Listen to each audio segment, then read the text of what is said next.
Ingin sampaikan Bung Aiman bahwasanya kami bukanlah orang musyrik, bukan percaya kepada pocong, tapi percaya kepada Allah. Kita bersumpah demi Allah dan bersumpah demi agama, bukan demi pocong. Yang mau sumpah pocong itu Rudiana. Di konferensi pers di Cirebon bersama Hotman Paris, dia bersumpah pocong, siap.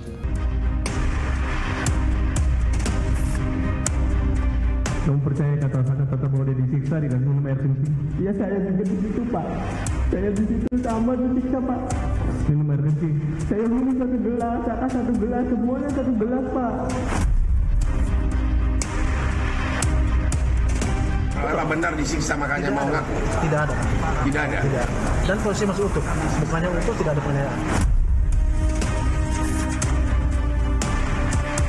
Pukul 10 masih teleponan dengan Vina, betul? Ya. Widi punya bukti jam 10 itu ada percakapan itu? Dua-dua lewat Nino itu dia SMS mengajak Widi main. Widi nolak, dikarenakan dibahas sama pacarnya Widi. Selang beberapa detik, terus dia nelpon biasa. Sepatutnya otoritas penegakan hukum membuka kembali rincian komunikasi elektronik kedua korban dan rincian komunikasi elektronik para tersangka.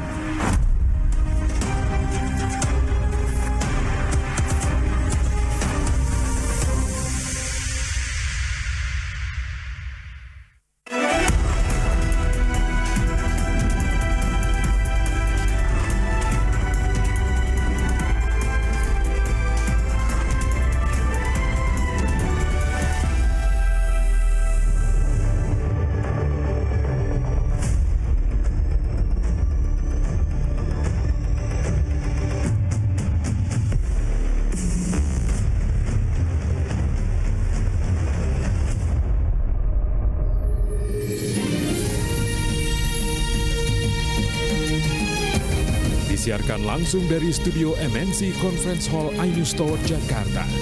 Inilah Rakyat Bersuara bersama Aiman Wicaksono.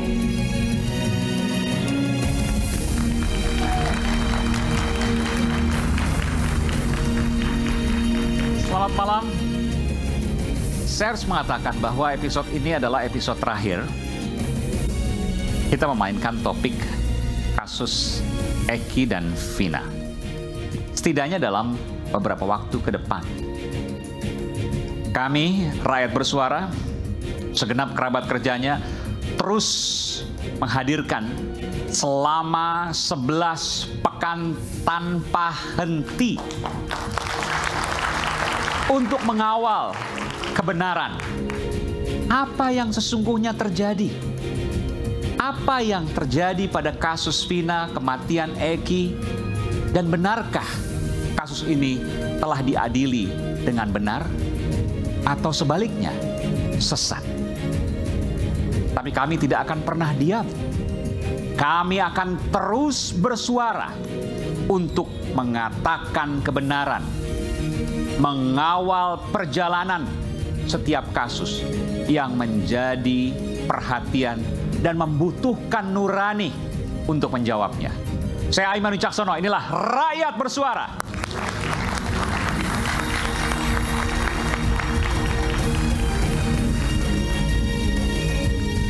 Dan saya akan kembali mengundang panggung Rakyat Bersuara, Kepala Badan Reserse Kriminal Polri 2008-2009, Komisaris Jenderal Polisi Purnawirawan Susno Duaji. Pak Susno, selamat malam. Selamat malam, Pak. Luar biasa, belajar dari Pak Susno. Pak Susno mungkin ini hadir di sini mungkin setidaknya dalam beberapa pekan ke depan ya, mungkin atau beberapa waktu ke depan mungkin Pak Susno kita tidak melihat lagi di Rakyat Bersuara. Termasuk juga nanti ada Bung Farhat, Mbak Titin, sambil kita menunggu bagaimana hasil PK nanti. Betul Pak Susno ya? Tidak hadir tapi suaranya tetap menggema. Wah, luar biasa. Dan Pak Susno akan tetap terus menggema, terus bersuara untuk nurani. Untuk nurani, untuk kebenaran, dan untuk keadilan. Oke, luar biasa. Selanjutnya saya juga panggilkan ya, penasehat Kepala Kepolisian Republik Indonesia, Inspektur Jenderal Polisi Purnawirawan Arianto Sutadi. Tapi saya pastikan di sini ini bukan polisi versus polisi, bukan. Bukan juga cicak versus buaya, waktu itu, bukan. Pak Arianto, silakan. Di tengah, Pak. Jadi saya cukup terkejut waktu rekan-rekan saya di Rakyat Bersuara mengatakan bahwa Pak Susno sudah oke. Pak Arianto bagaimana? Saya pikir apa mau Pak Arianto kemudian berhadapan dengan Pak Susno? Ternyata di telepon dihubungi Pak Arianto langsung mengatakan iya. Kenapa Pak? Boleh tanyakan Pak? Boleh saya bertanya? Nggak agak, kan biasa agak sensitif. Polisi versus polisi dan kebetulan berseberangan. Saya diundang ke sini senang karena saya bisa menyampaikan apa-apa yang perlu saya sampaikan pada masyarakat dari persepsi saya. Ketika diundang sini kemudian di adik itu ngomong, Pak, tapi nanti Pak Susno hadir. Ya nggak apa-apa lah, ngapain? Luar biasa. Saya nggak ada apa-apa. Beliau kan sama mempunyai pendapat sendiri, saya punya pendapat sendiri. Toh selama ini juga tidak pernah berantem, kita bertentangan nggak pernah. Oke. Dan inilah demokrasi yang ada di Rakyat Bersuara. Luar biasa. Dan kemudian judul pada hari ini, sebenarnya saya terinspirasi pada sosok yang satu ini. Ia adalah ahli yang turut memberikan pemaparan di sidang peninjauan kembali Saka Tatal, yakni psikolog forensik Bung Reza Indragiri. Bung Reza, selamat malam. Sebelah mana Bung Reza? Ya, terima kasih. Oh, sebelah sini, Bung Reza. Dan Bung Reza yang pertama kali mengatakan bahwa kalau kasus Vina mau terbuka, salah, benar, sesat, sudah pada tempatnya, on the track dan lain sebagainya, maka buka percakapan di handphone. Betul? Bukan hanya betul. Saya membayangkan boleh jadi bukti-bukti lain boleh tanda petik dikesampingkan, tapi sepanjang ada bukti yang satu ini, yaitu bukti komunikasi elektronik, maka narasi tentang Cirebon 2016 akan berubah, nasib para terpidana akan berbalik arah. Sebentar, ini Anda sudah menyimpulkan nih, akan berubah dan berbalik arah. Perkiraan saya demikian. Seandainya otoritas penegakan hukum secara legowo mau membuka serinci-rincinya, sehingga kita peroleh informasi tentang siapa berkomunikasi dengan siapa, tentang apa, pada jam, menit, detik keberapa. Walaupun percakapan itu belum diubah, belum dibuka, kenapa Anda yakin bahwa hasilnya pasti akan berubah dari yang selama ini kita ketahui? Pertama, karena sudah ada sosok saksi yang bernama Widi dan Mega. Oke. Itu satu. Yang kedua, karena saya sudah membaca berkas, sudah berbicara dengan sekian banyak pihak, saya semakin bertanya-tanya, benarkah pada jam 22 atau 22.30 ketika disebut-sebut bahwa jasad korban ditemukan di jembatan, benarkah sebelum itu sudah terjadi penganiayaan, perkosaan massal, pembunuhan, dan pemindahan jasad ke sekian banyak tempat? Hitung-hitungan di atas kertas, dengan merunut alur waktu sedemikian rupa, pemikiran saya mustahil terjadi tindakan sedemikian keji terhadap kedua korban. Saya garis bawahi, mustahil, tidak mungkin. Dari mana teorinya, dari mana logikanya, nanti kita akan kupas. Kita berikan tangan untuk Bung Reza. Jika minggu lalu hadir virtual karena sedang dalam perjalanan setelah sidang PK Saka Tatal, kali ini kembali hadir secara langsung pengacara Saka Tatal, Bung Farhad Abbas.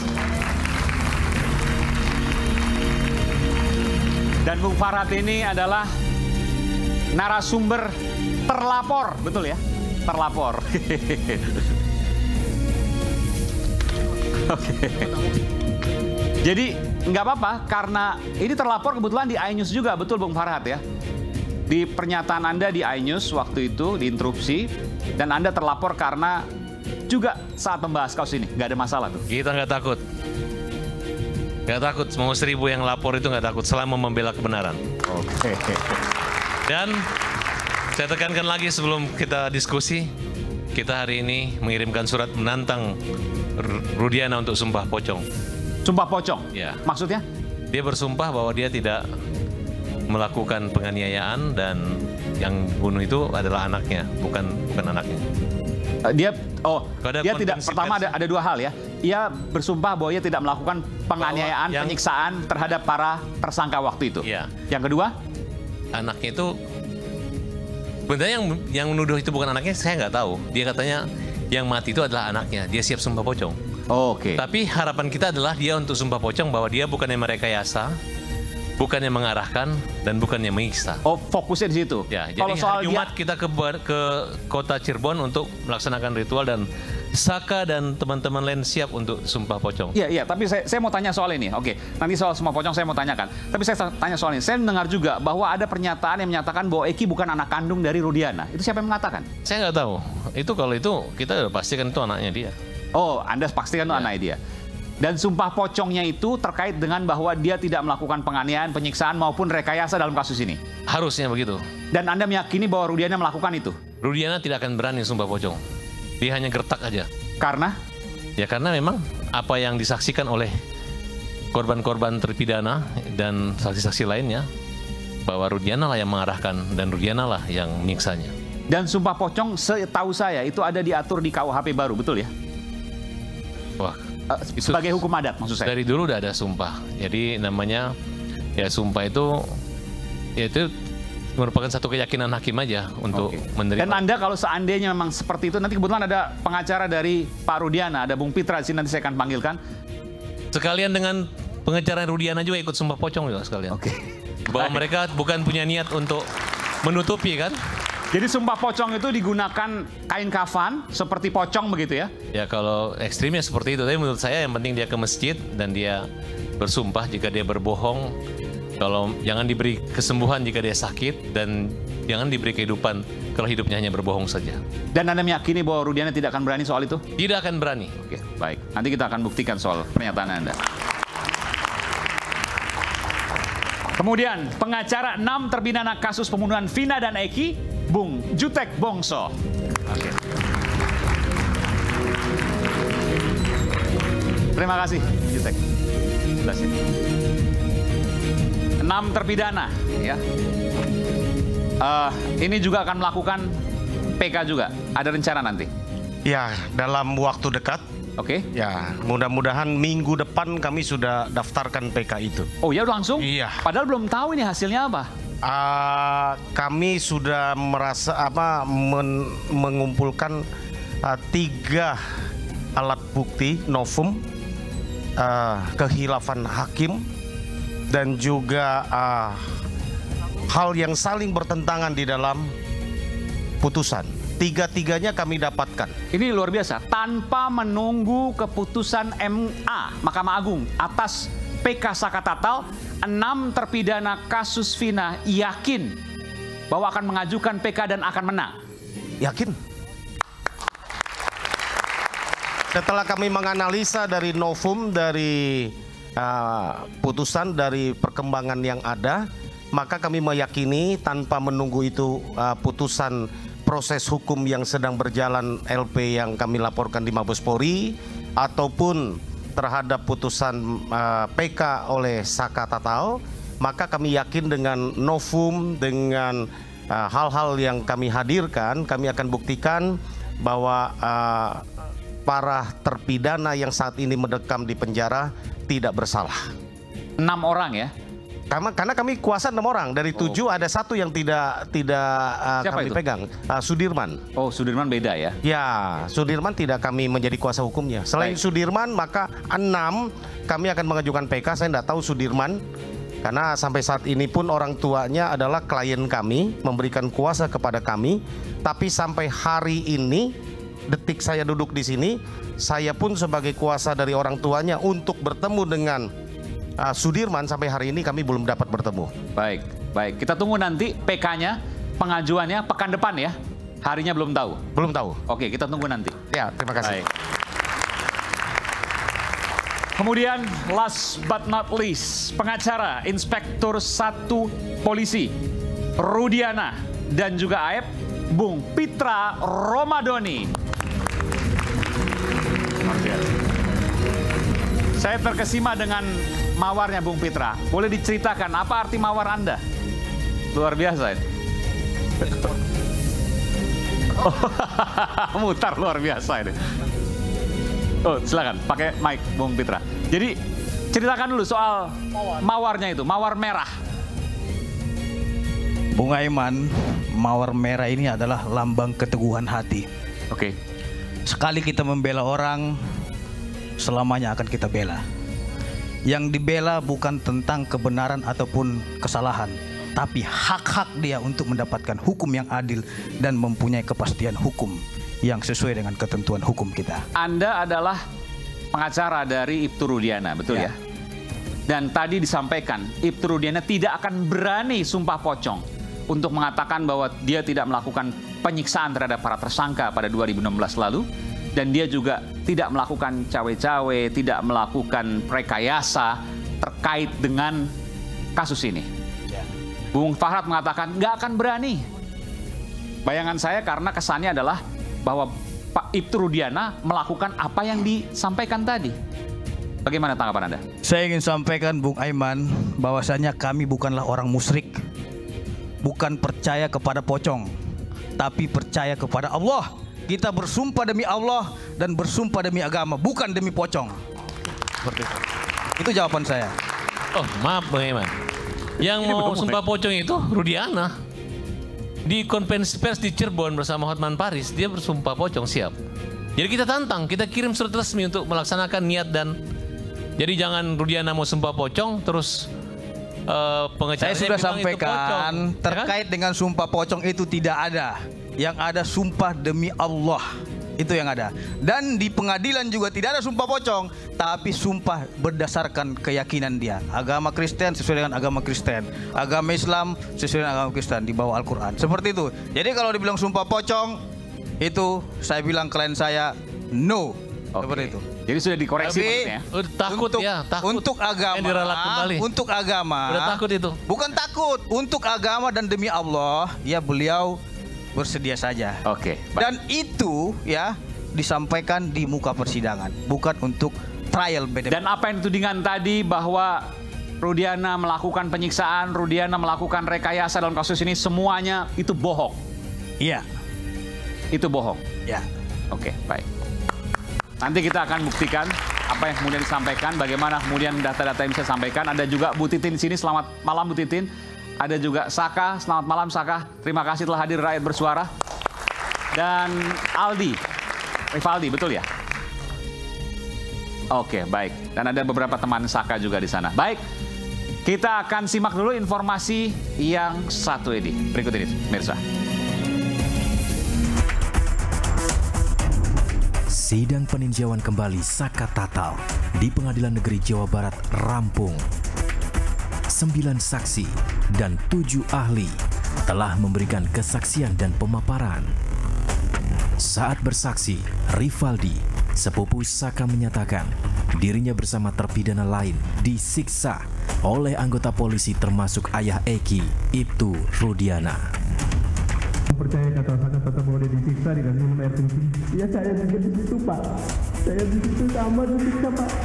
Minum air kencing. Saya minum 1 gelas, Saka 1 gelas, semuanya 1 gelas Pak. Namun Ibtu Rudiana membantah pernyataan bahwa dirinya menyiksa para terpidana saat pemeriksaan. Disiksa Pak? Tidak ada Pak. Karena itu katanya disiksa, digoreng atau diapa? Saya menyerahkan ke reskrim, posisi masih itu dan kami foto Pak. Ada dokumentasi. Bukan, para pelakunya ini loh. Para pelaku benar disiksa makanya mau ngaku? Tidak ada. Tidak ada? Tidak. Dan posisi masih utuh. Bukannya utuh, tidak ada penganiayaan. Kesaksian lain, 2 teman Vina, yakni Mega dan Widya, mengaku masih berkomunikasi dengan Vina di jam 10 malam di malam kejadian. Pukul 10 masih teleponan dengan Vina, betul? Ya. Pukul 2 lewat berapa? 5. Pukul 22, sekitar pukul 22 lewat 5, ajak main.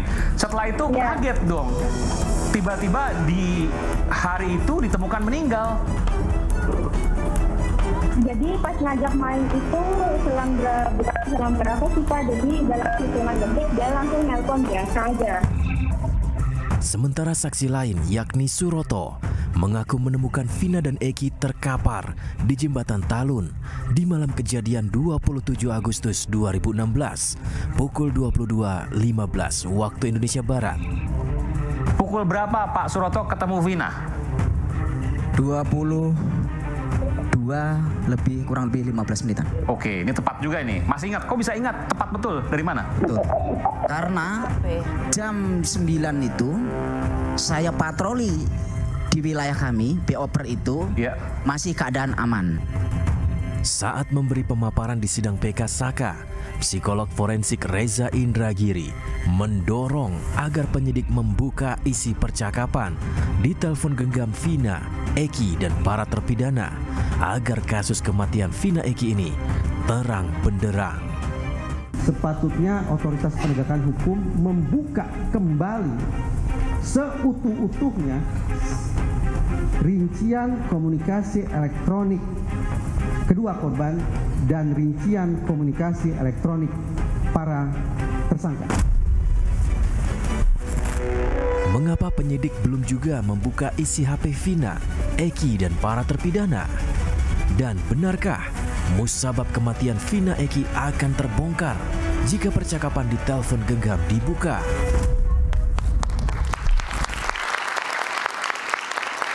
Ini adalah episode terakhir sebelum nanti beberapa waktu ke depan kita tidak akan membahas final lagi. Tapi hari ini adalah hari yang terlengkap karena juga semua hadir di sini termasuk juga Saka Tatal, Bu Titin juga. Tapi saya ingin jeda terlebih dahulu. Isu hangat kadang bikin penat apalagi kalau kita tidak bisa mencerna dengan cermat. Jangan lupa secangkir kopi hangat yang nikmat untuk menemani kebersamaan dalam program Rakyat Bersuara bersama saya Aiman Wicaksono. Kita akan segera kembali.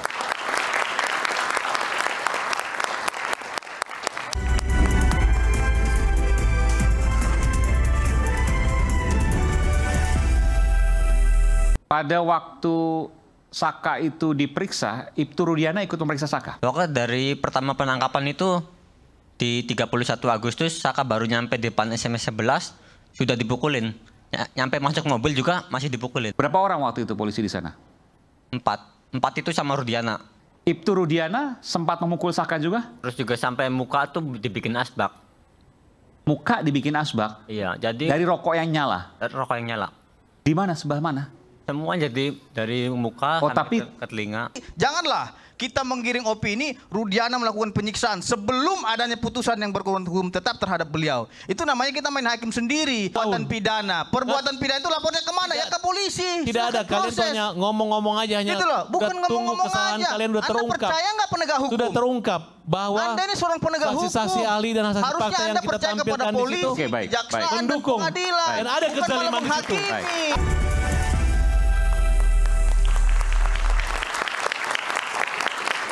Di hadapan saya ada Bu Titin dan Saka. Saya mau ke Saka dulu sebentar. Boleh pakai mikrofon Saka ya. Saka sudah selesai semua di PN ya. Sekarang berkasnya semua dilempar ke Mahkamah Agung. Apa yang ada di benak Saka saat ini? Ya, lebih dekat boleh? Iya, lebih dekat. Jadi harapan Saka ya, ini kan sidang sudah selesai. Tinggal menunggu keputusan. Jadi harapan Saka ini sesuai apa yang Saka harapkan. Saka yakin apa yang nanti diputuskan oleh Hakim Agung di Mahkamah Agung sesuai dengan harapan Saka? Insya Allah Saka yakin. Kenapa Saka yakin? Karena Saka sendiri yang menjalani. Jadi Saka tahu betul bahwa Saka itu ada di mana, dengan siapa, di tahun 2016, 27 Agustus. 2016, 27 Agustus. Oke. Dan Saka terus mengawal. Sudah ada informasi misalnya kapan akan diputuskan atau proyeksinya berapa minggu ke depan dan lain sebagainya. Saka sempat bertanya soal itu? Jadi kalau itu Saka nggak pernah nanya. Baik. Saya mau tanya pada Saka. Pada waktu Saka itu diperiksa, Ibtu Rudiana ikut memeriksa Saka? Kalau itu Saka lupa. Pokoknya dari pertama penangkapan itu di 31 Agustus Saka baru nyampe depan SMS 11 sudah dipukulin. Nyampe masuk mobil juga masih dipukulin. Oh, itu sedang ada semacam rekonstruksi begitu? Jadi pas penangkapan. Oh, pas penangkapan. Kok diajak di SMP 11? Jadi waktu itu kan Saka kan disuruh ngisi bensin. motornya kan minta dianterin ke Eka Sandi. Pas mau dianterin, Eka Sandi sama teman-temannya ditangkap. Berapa orang waktu itu polisi di sana? 4 itu sama Rudiana. Oh waktu itu Saka akhirnya ingat itu ada Rudiana. Ibtu Rudiana sempat memukul Saka juga? Kalau itu Saka nggak tahu. Karena? Nggak ngeliat. Jadi mukulnya, kan waktu itu Saka katanya dipukul? Nggak ingat. Nggak ingat? Nggak ingat. Bu Titin mungkin bisa tambahkan. Sebenarnya tadi mau tanyakan, kan ini kaitan saya mau tanyakan ke Sumpah Pocong, nanti kan saya akan bisa tanyakan ke kedua belah pihak. Apa sih peran Ibtu Rudiana? Sebetulnya kalau misalnya saya kan mendengar pengakuan itu sulit Mas waktu di 2016. Saka tuh waktu di sidang 2016 pandangannya kosong Mas. Pandangan kosong? Ya pandangan kosong, jadi seperti dia tuh apa yang terjadi pada dia nggak ngerti. Dia masih kecil Mas, 15 tahun. Iya. Usia SMP kelas 9 lah mungkin sekarang ya. Iya nggak ngerti, tapi memang waktu itu penampilannya kan, Saka kan kuli bangunan dari umur 15. Karena apa? Saka itu ditinggal oleh ayahnya dari kecil. Jadi Saka tidak tahu ayahnya, dia ngelihat perjuangan ibunya. Ibunya tuh cuma buruh cuci. Nah, dia tuh nggak mau sekolah karena pengen ngebantu ibunya. Jadi dia anak paling kecil, dia yang paling tahu bagaimana ibunya ketika pulang kerja. Di sana kan kalau buruh cuci di tahun itu cuma 15.000 Mas. Jadi dia yang paling 15.000 per hari? Per hari. Kerja seharian? Ya, di tahun 2016 gitu. Jadi Saka tuh memutuskan dia tidak sekolah karena dia tahu 2 kakaknya sekolah. Ibunya cuma buruh cuci.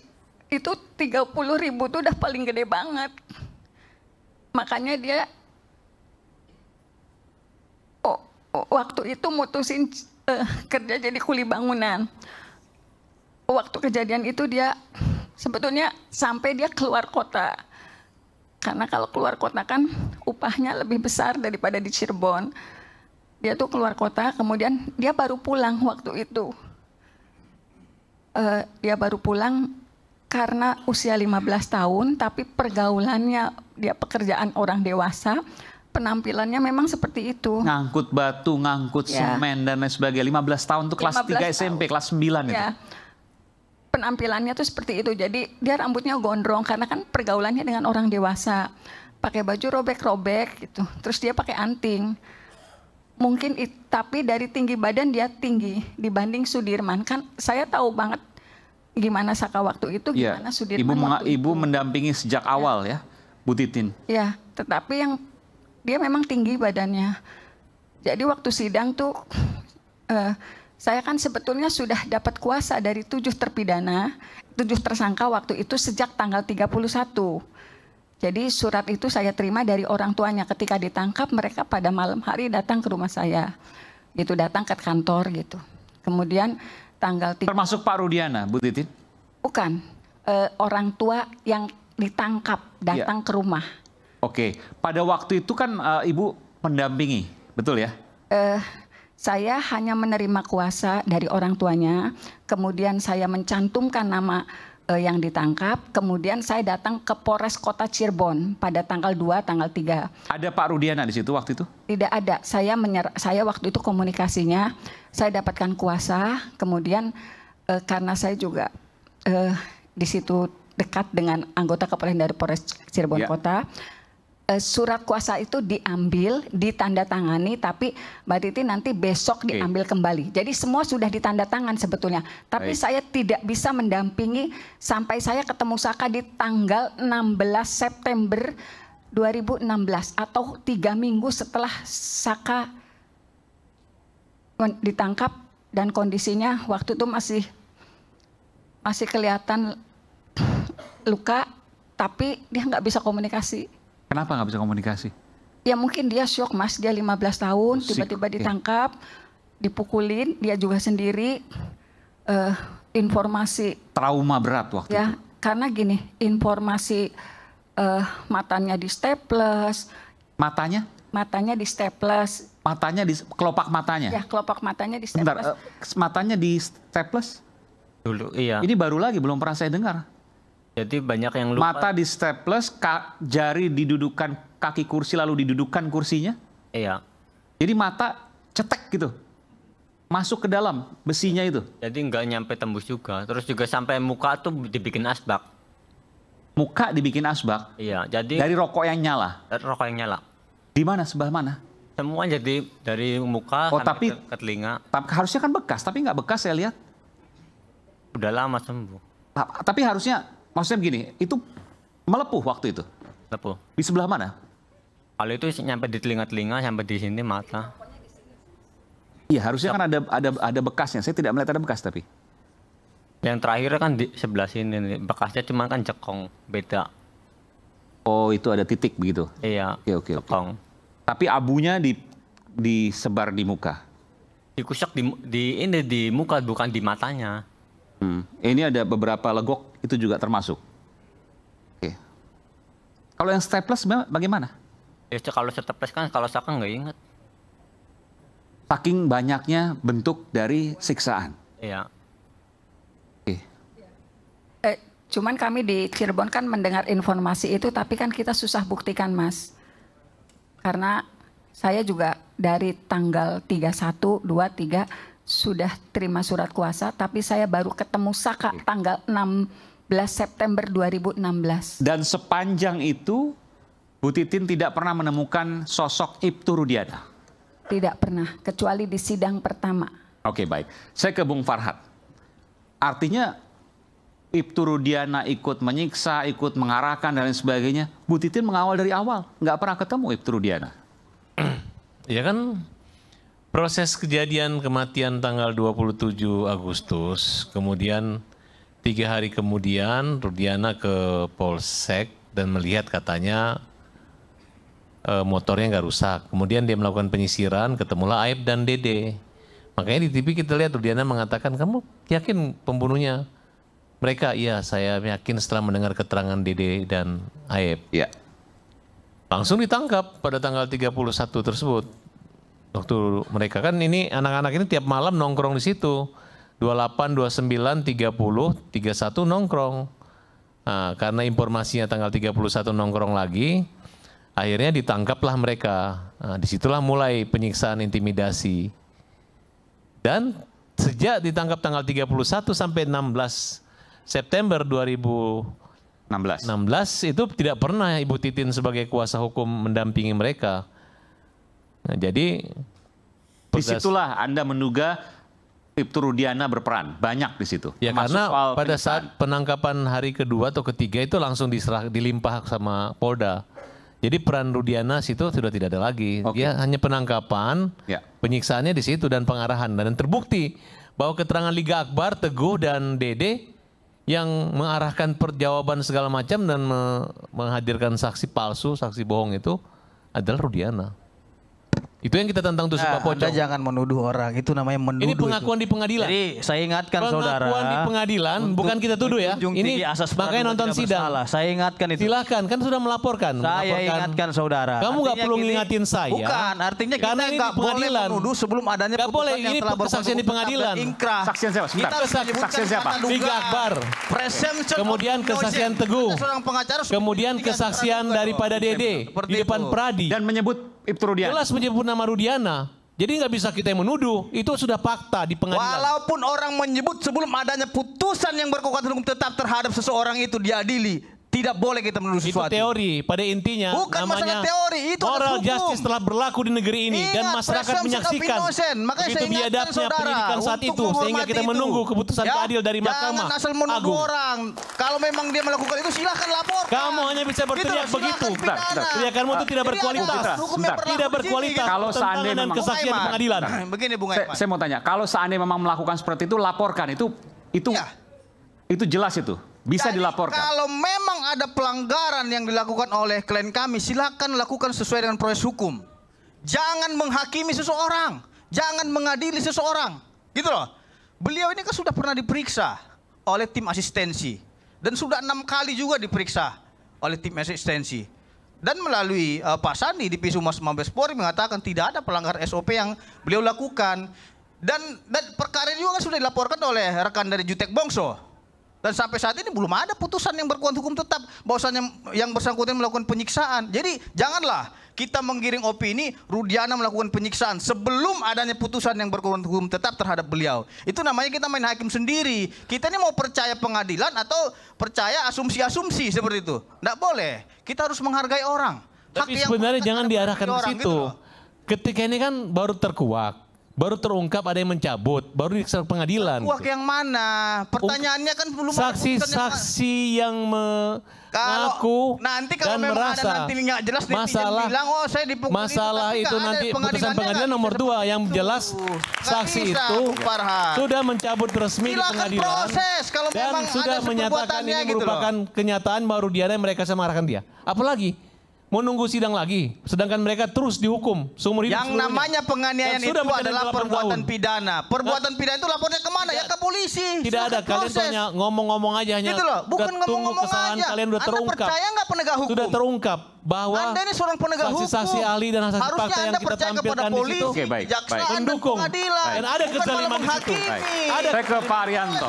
Pak Arianto, itu nggak namanya nggak fair. Iya, Pak Arianto, Anda sempat mengatakan Anda meyakini bahwa Ibtu Rudiana itu saya harus tanyakan dulu, Ibtu Rudiana tidak melakukan apa yang kemudian dituduhkan. Sehingga Anda meyakini ketika Ibtu Rudiana diminta untuk sumpah pocong pun, maka ia pasti akan melakukannya atau berani setidaknya. Betul demikian, Pak?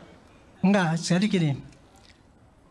Sejak pertama ya saya masuk ini, membahas ini. Iya. Itu kan judulnya kan dulu suatu perkara yang sudah diputus inkrah ya. Tetapi kemudian para terpidananya itu merasa diadili dengan tidak adil ya gitu. Dengan cara yang tidak benar, dengan pengadilan yang sesat dan sebagainya, dan kemudian kepada tuduhan bahwa itu bukan kasus pembunuhan yang seperti yang divonis itu, tapi itu adalah kasus yang direkayasa oleh Rudiana, gitu kan? Kira-kira begitu kan? Jadi di mata saya dulu waktu itu karena secara teoritis ya, kalau penyidikan itu sudah sampai kepada jaksa, berarti tugas polisi itu selesai. Kalau itu diamini oleh hakim, diputus dengan berat, itu berarti tugas ini sempurna. Itu secara teoritis kayak gitu. Apalagi 3 tahap pengadilan. Ya, itu secara teoritis gitu. Tapi kemudian kan itu jadi terbalik setelah 8 tahun kemudian ada film itu kan. Ada film kemudian ada apa-apa pernyataan-pernyataan kesaksian yang mencabut dan sebagainya. Sekarang berbalik gitu bahwa itu tidak benar semua. Tapi sayangnya kemudian tuduhannya kepada Rudiana itu gitu loh. Saya waktu itu menentang gini ya, nggak percaya. Seorang Aibtu itu nggak akan mungkin dia bisa mengendalikan kasus mulai dari Polsek kemudian sampai Polres. Sakti banget gitu kan? Kok sakti sekali gitu terus. Kemudian ada lagi tuduhan-tuduhan bahwa karena dia terlibat narkoba dan sebagainya kan gitu kan. Jadi seperti itu saya pikir. Tapi saya harus tanyakan juga, saya harus adil juga Pak begini.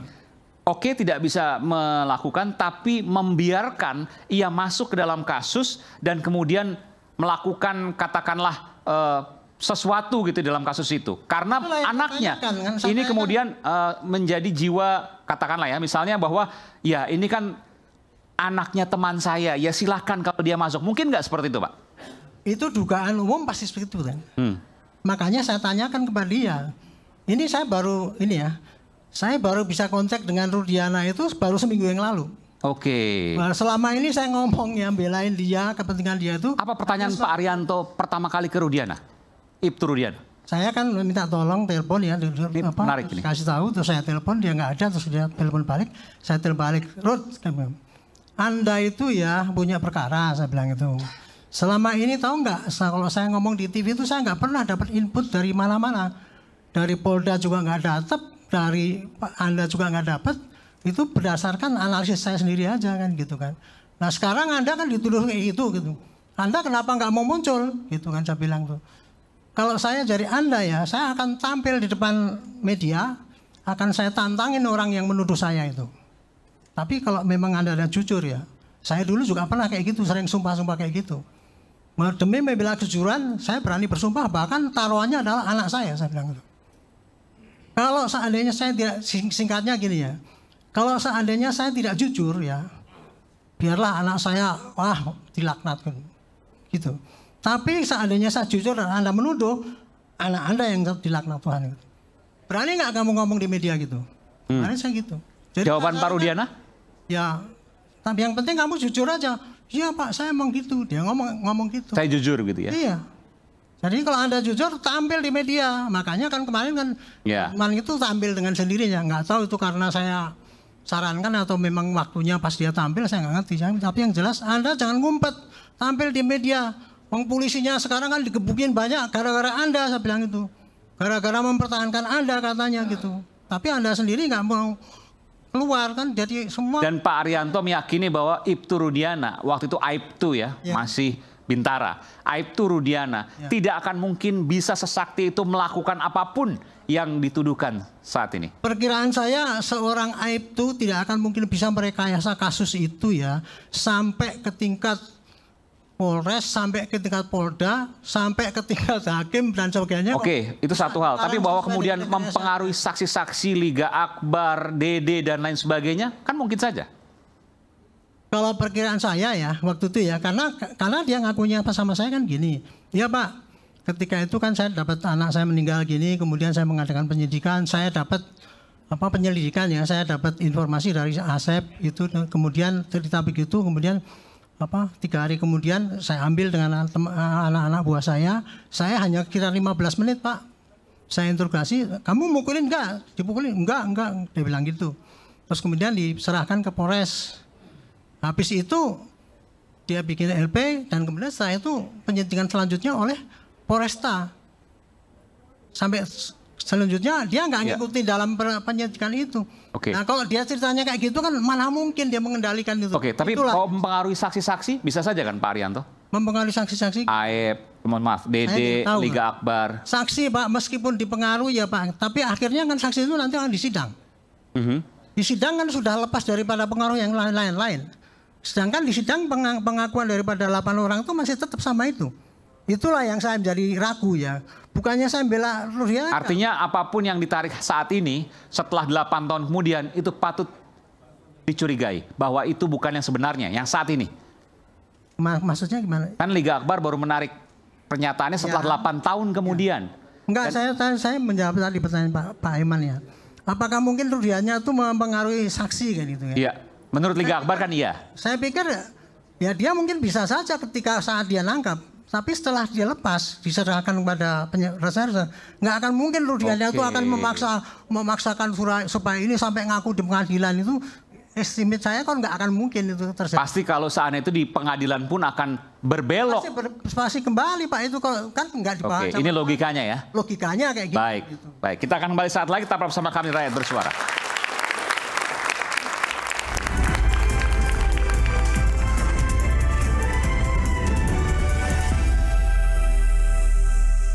Karena sudah ada putusan pengadilan. Yang artinya itu bohong. Bohong apa aja bohong? Kok bohong? Itu sudah ditampilkan. Ini kami punya motornya kok. Kalau berdebat sama gue, lu jangan ngarang-ngarang sendiri. Bukan berdebat, lakukan suatu kamu nggak nyambung. Ada betul. Bukan dokter bilang, dia karena kecelakaan. Dokter itu. Diam. Ada di berkas. Ada di berkas dia. Balik Rakyat Bersuara, saya Aiman Wicaksono. Tadi apa yang disampaikan oleh Pak Arianto, menurut saya masuk akal. Kalau seandainya dikondisikan sejak awal pada saat pemeriksaan lewat BAP misalnya, kan juga pasti tidak akan terus-menerus. Di sidang pasti akan narik. Logikanya tidak mungkin 8 tahun baru akan menarik. Saya ingin tanya psikologisnya, saya ingin tanya bagaimana pengalamannya. Kabareskrim Polri 2008-2009, Komisaris Jenderal Polisi Purnawirawan Susno Duaji. Benarkah demikian?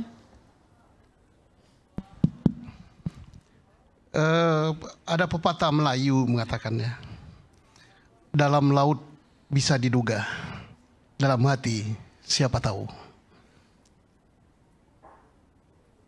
Berdirinya suatu bangunan diawali daripada kerikil, bahkan lebih kecil dari kerikil, tapi pasir.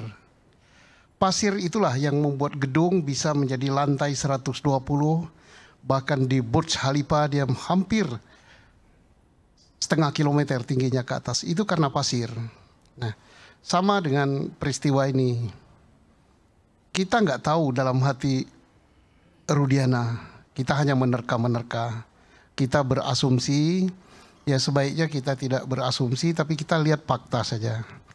Nah, fakta ini mengatakan begitu, disiksa, mengatakan diarahkan, mengatakan disiksa, diarahkan. Jangan dipercaya dulu, tapi dialah yang merasakan. Nah, timbul pertanyaan, apakah Saka bohong? Apakah Liga Akbar yang bohong? Apakah Aib yang bohong? Apakah Dede yang bohong?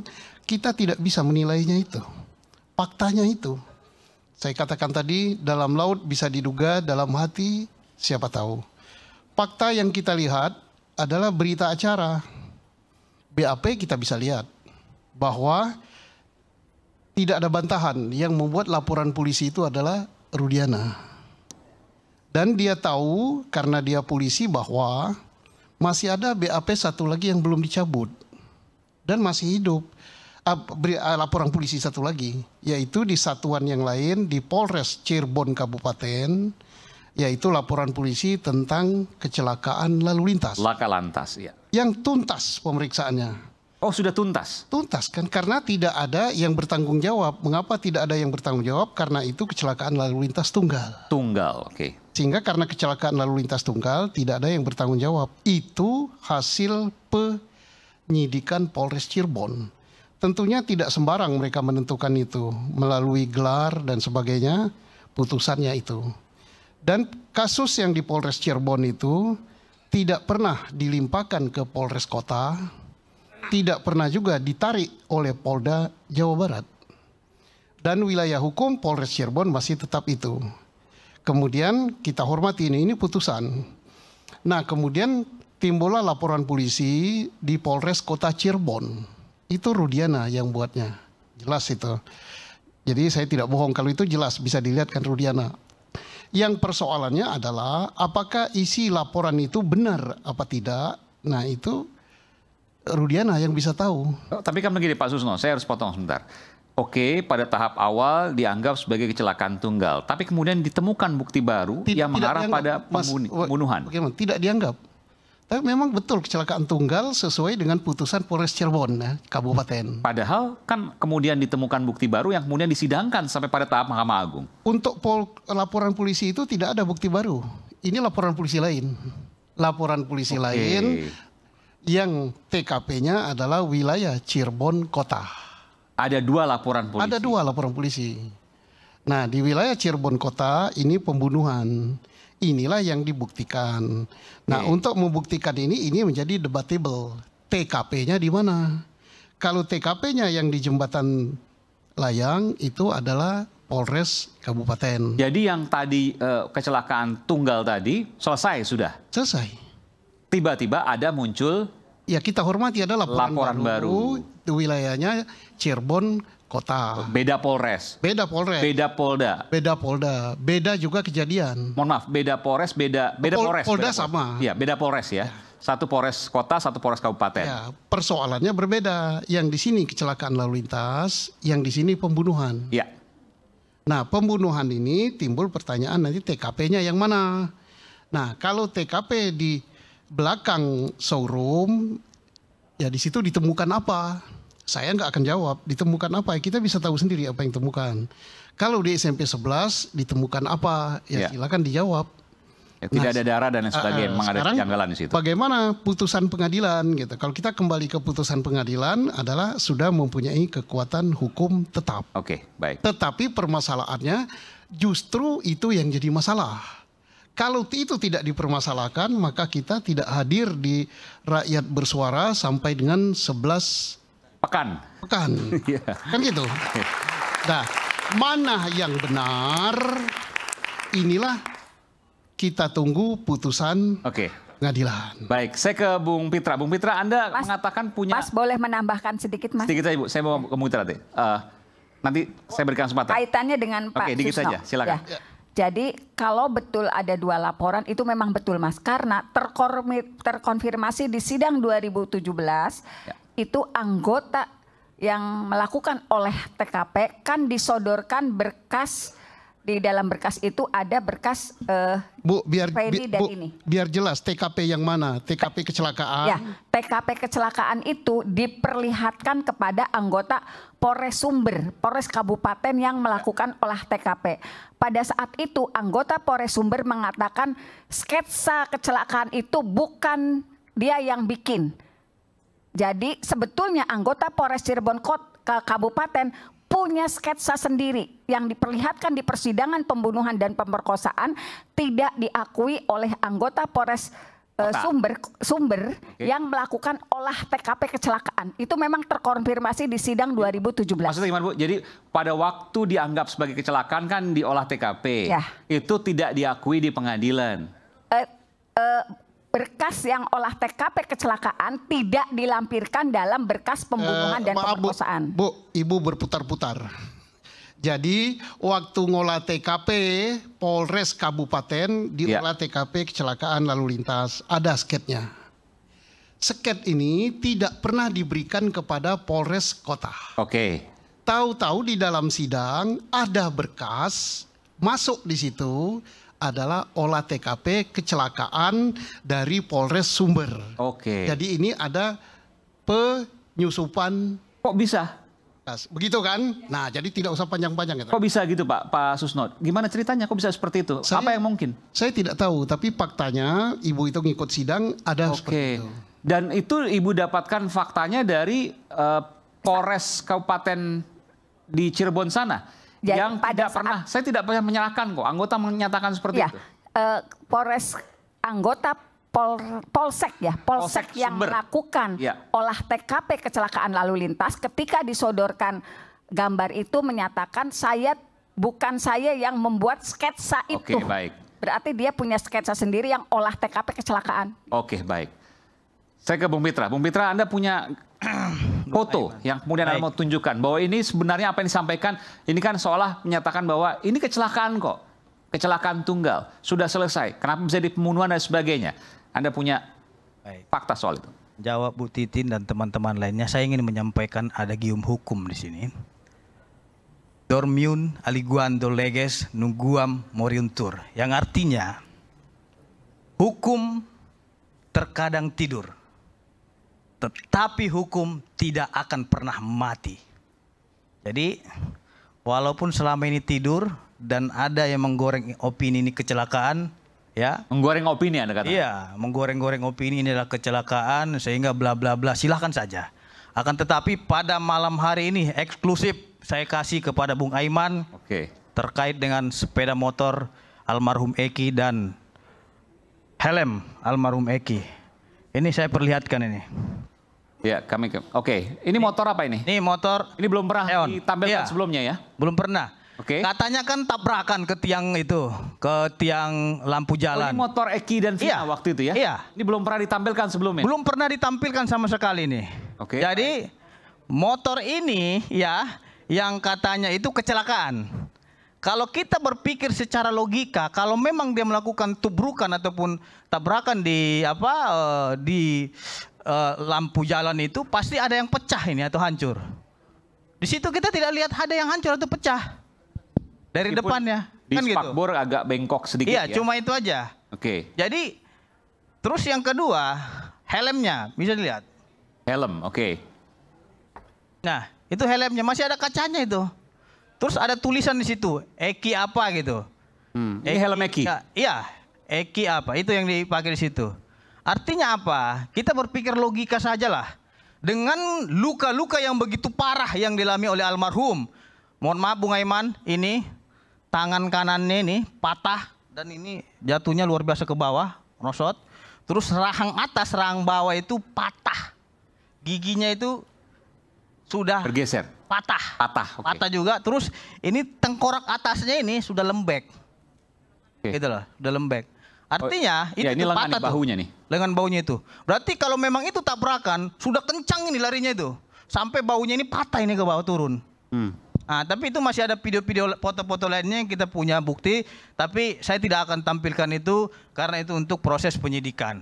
Artinya apa? Jangan terlalu dini kita menyimpulkan sesuatu hal kecelakaan. Karena sudah ada putusan pengadilan. Baik, yang artinya itu bohong. Bohong apa aja bohong? Kok bohong? Itu sudah ditampilkan Ini kami situ. punya motornya kok. Gitu loh. Gambar motornya ada, jelas. Ini mayatnya ada berapa gambar? Cacat. Nih. Itu di pengadilan ada. Apa yang mau Jadi ini disampaikan adalah di sini? novum kami. Harusnya kan jaksa membantah. Jaksa nggak pernah Ini membantah lihat novum nih, kita. sama motor yang Anda terdakwa mau juga sampaikan ada di sini nih. Motor, misal motor dulu. Lecet, ini lecet. Gitu loh. Ini lecet, ini darah, ini helm. Artinya nanti bandingkan dengan kecelakaan yang ada. Saya Ya, akan menjelaskan kecelakaan itu luar biasa keterangan kali. ahli forensik Jadi, kami. Apa penyebab Ini luka? masih Saya bisa serahkan. tunggu dulu. Ini masih kesempatan Ya, saya sebentar, untuk berbicara. Jangan Anda potong-potong karena saya tidak pernah memotong saudara karena saya menghargai saudara sebagai narasumber yang dihormati seperti itu. Jadi kita saling menghormati. Oke. Jadi Bung Aiman, terkait dengan foto-foto itu sebenarnya kita tidak Anda sopan, kami hormat. Oke, baik. Silakan Bung Fitra.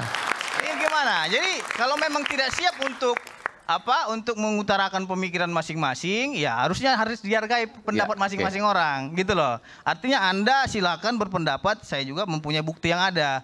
Itulah nanti kita cari di mana yang benar, Oke, gitu baik. loh. Jadi Oke, baik. Bung Aiman begini, terkait dengan foto tersebut, itu sudah ada juga foto-foto sepeda motor para terpidana di sini. Iya. Jadi kenapa kita tidak munculkan selama ini kepada publik? Karena kita menghargai penyidik yang sedang bekerja. Akan tetapi karena memang ini sudah dibuat opininya kepada kecelakaan, kita tampilkan itu sepeda motor dia. Kalau memang katanya itu tabrakan, hancur sampai tangan itu patah kan gitu, sampai rahangnya itu patah, tidak mungkin kondisi Oke. motor seperti Tapi itu. Bung Farhad juga harus Begitu. kita dengarkan juga karena ada foto motor yang saya lihat juga sama juga Jadi, warna Bung biru Aiman, dan kuning itu.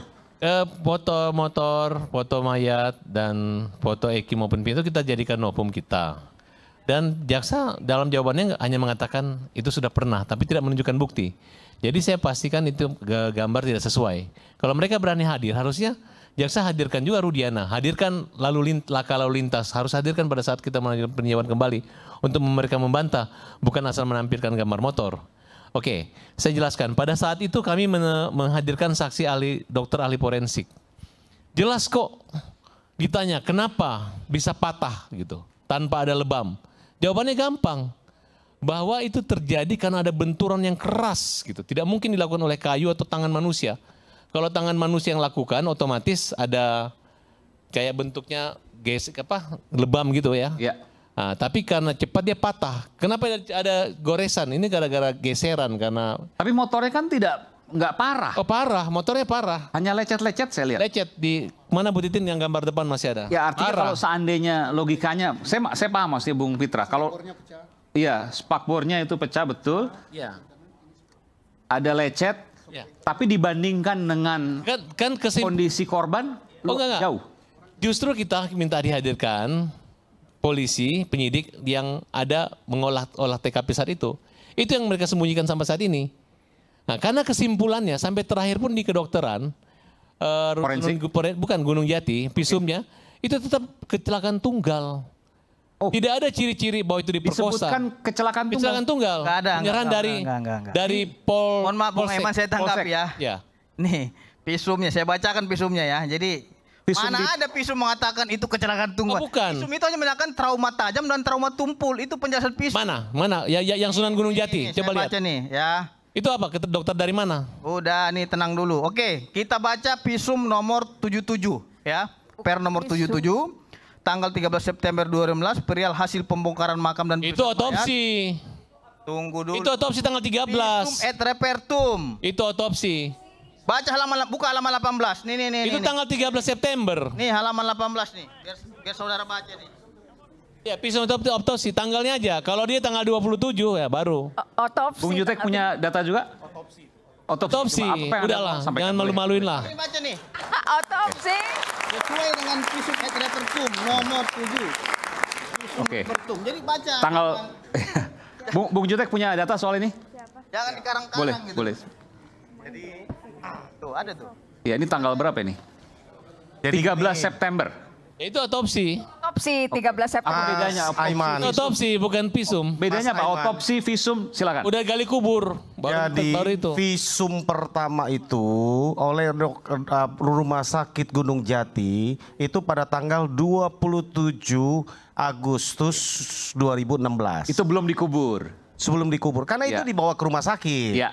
Ya kan? Bentuk autopsi yang dilakukan adalah melihat fisik jenazah dan melakukan beberapa tes dan ditemukan. Yang dikatakan itu katanya hasil visumnya laka lantas gitu. Ada nggak bunyi visum seperti itu? Ya, makanya fokus, jangan banyak ngomong. Dengar. Yang mengatakan dengar. Karena ini Bapak begitu. Tidak ada. Mas Fitra. Salah. Dan trauma tumpul itu. Mas Fitra. Bukan begitu. Saya ngerti, saya paham. Mas Fitra. Visum mengatakan dia ini karena sama samurai. Mana ada. Yang ada trauma tajam, trauma tumpul gitu loh. Gimana Bu? Bu, sebentar.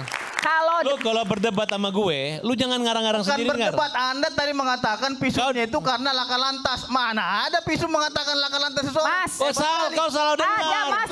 Kamu salah dengar. Ada. Melakukan suatu kamu nggak nyambung. Ada Bu Titin. Bukan menunjukkan pelakunya ini karena ini tidak. Dia hanya menunjukkan akibat trauma Dokter tajam. mendapat keterangan dari kepolisian bahwa ini hasil kecelakaan lalu lintas. Di situ ada Mas tercantum. Dokter mendapatkan keterangan itu kecelakaan lalu lintas.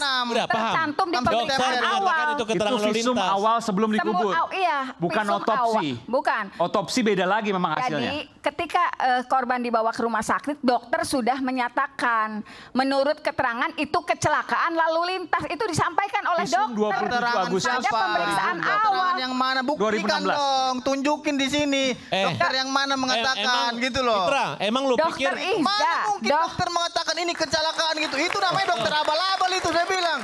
Mana bilang dokter bilang dia karena kecelakaan. Dokter itu ada di berkas.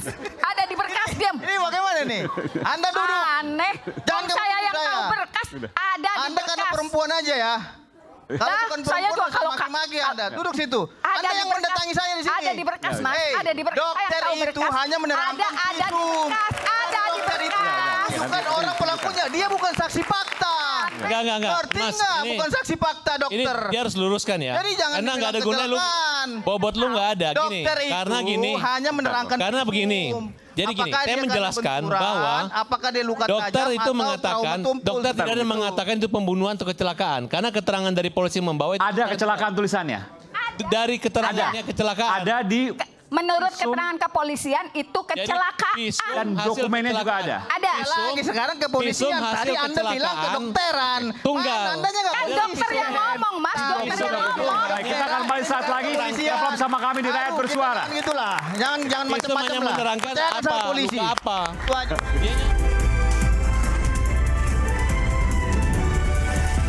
Dua jam aja saya tantang. Kenapa? Kalau menurut BAP kan dia menangkap dari pukul 16. Gawai para tersangka sekarang sudah terpidana plus gawainya Peggy Setiawan plus gawainya para DPO kalau ada dibuka. Dan pada waktu 2016 teknologi itu bukan hal yang baru. Nah ini firasat saya mengatakan ada. Pertanyaan. Catatan pada halaman 65 ini dibuat oleh siapa? Didapat dari mana? Dibuat siapa? Dibuat penyidik. Di bukti komunikasi elektronik yang ada di dalam berkas itu, ternyata bukan komunikasi elektronik seluruh tersangka.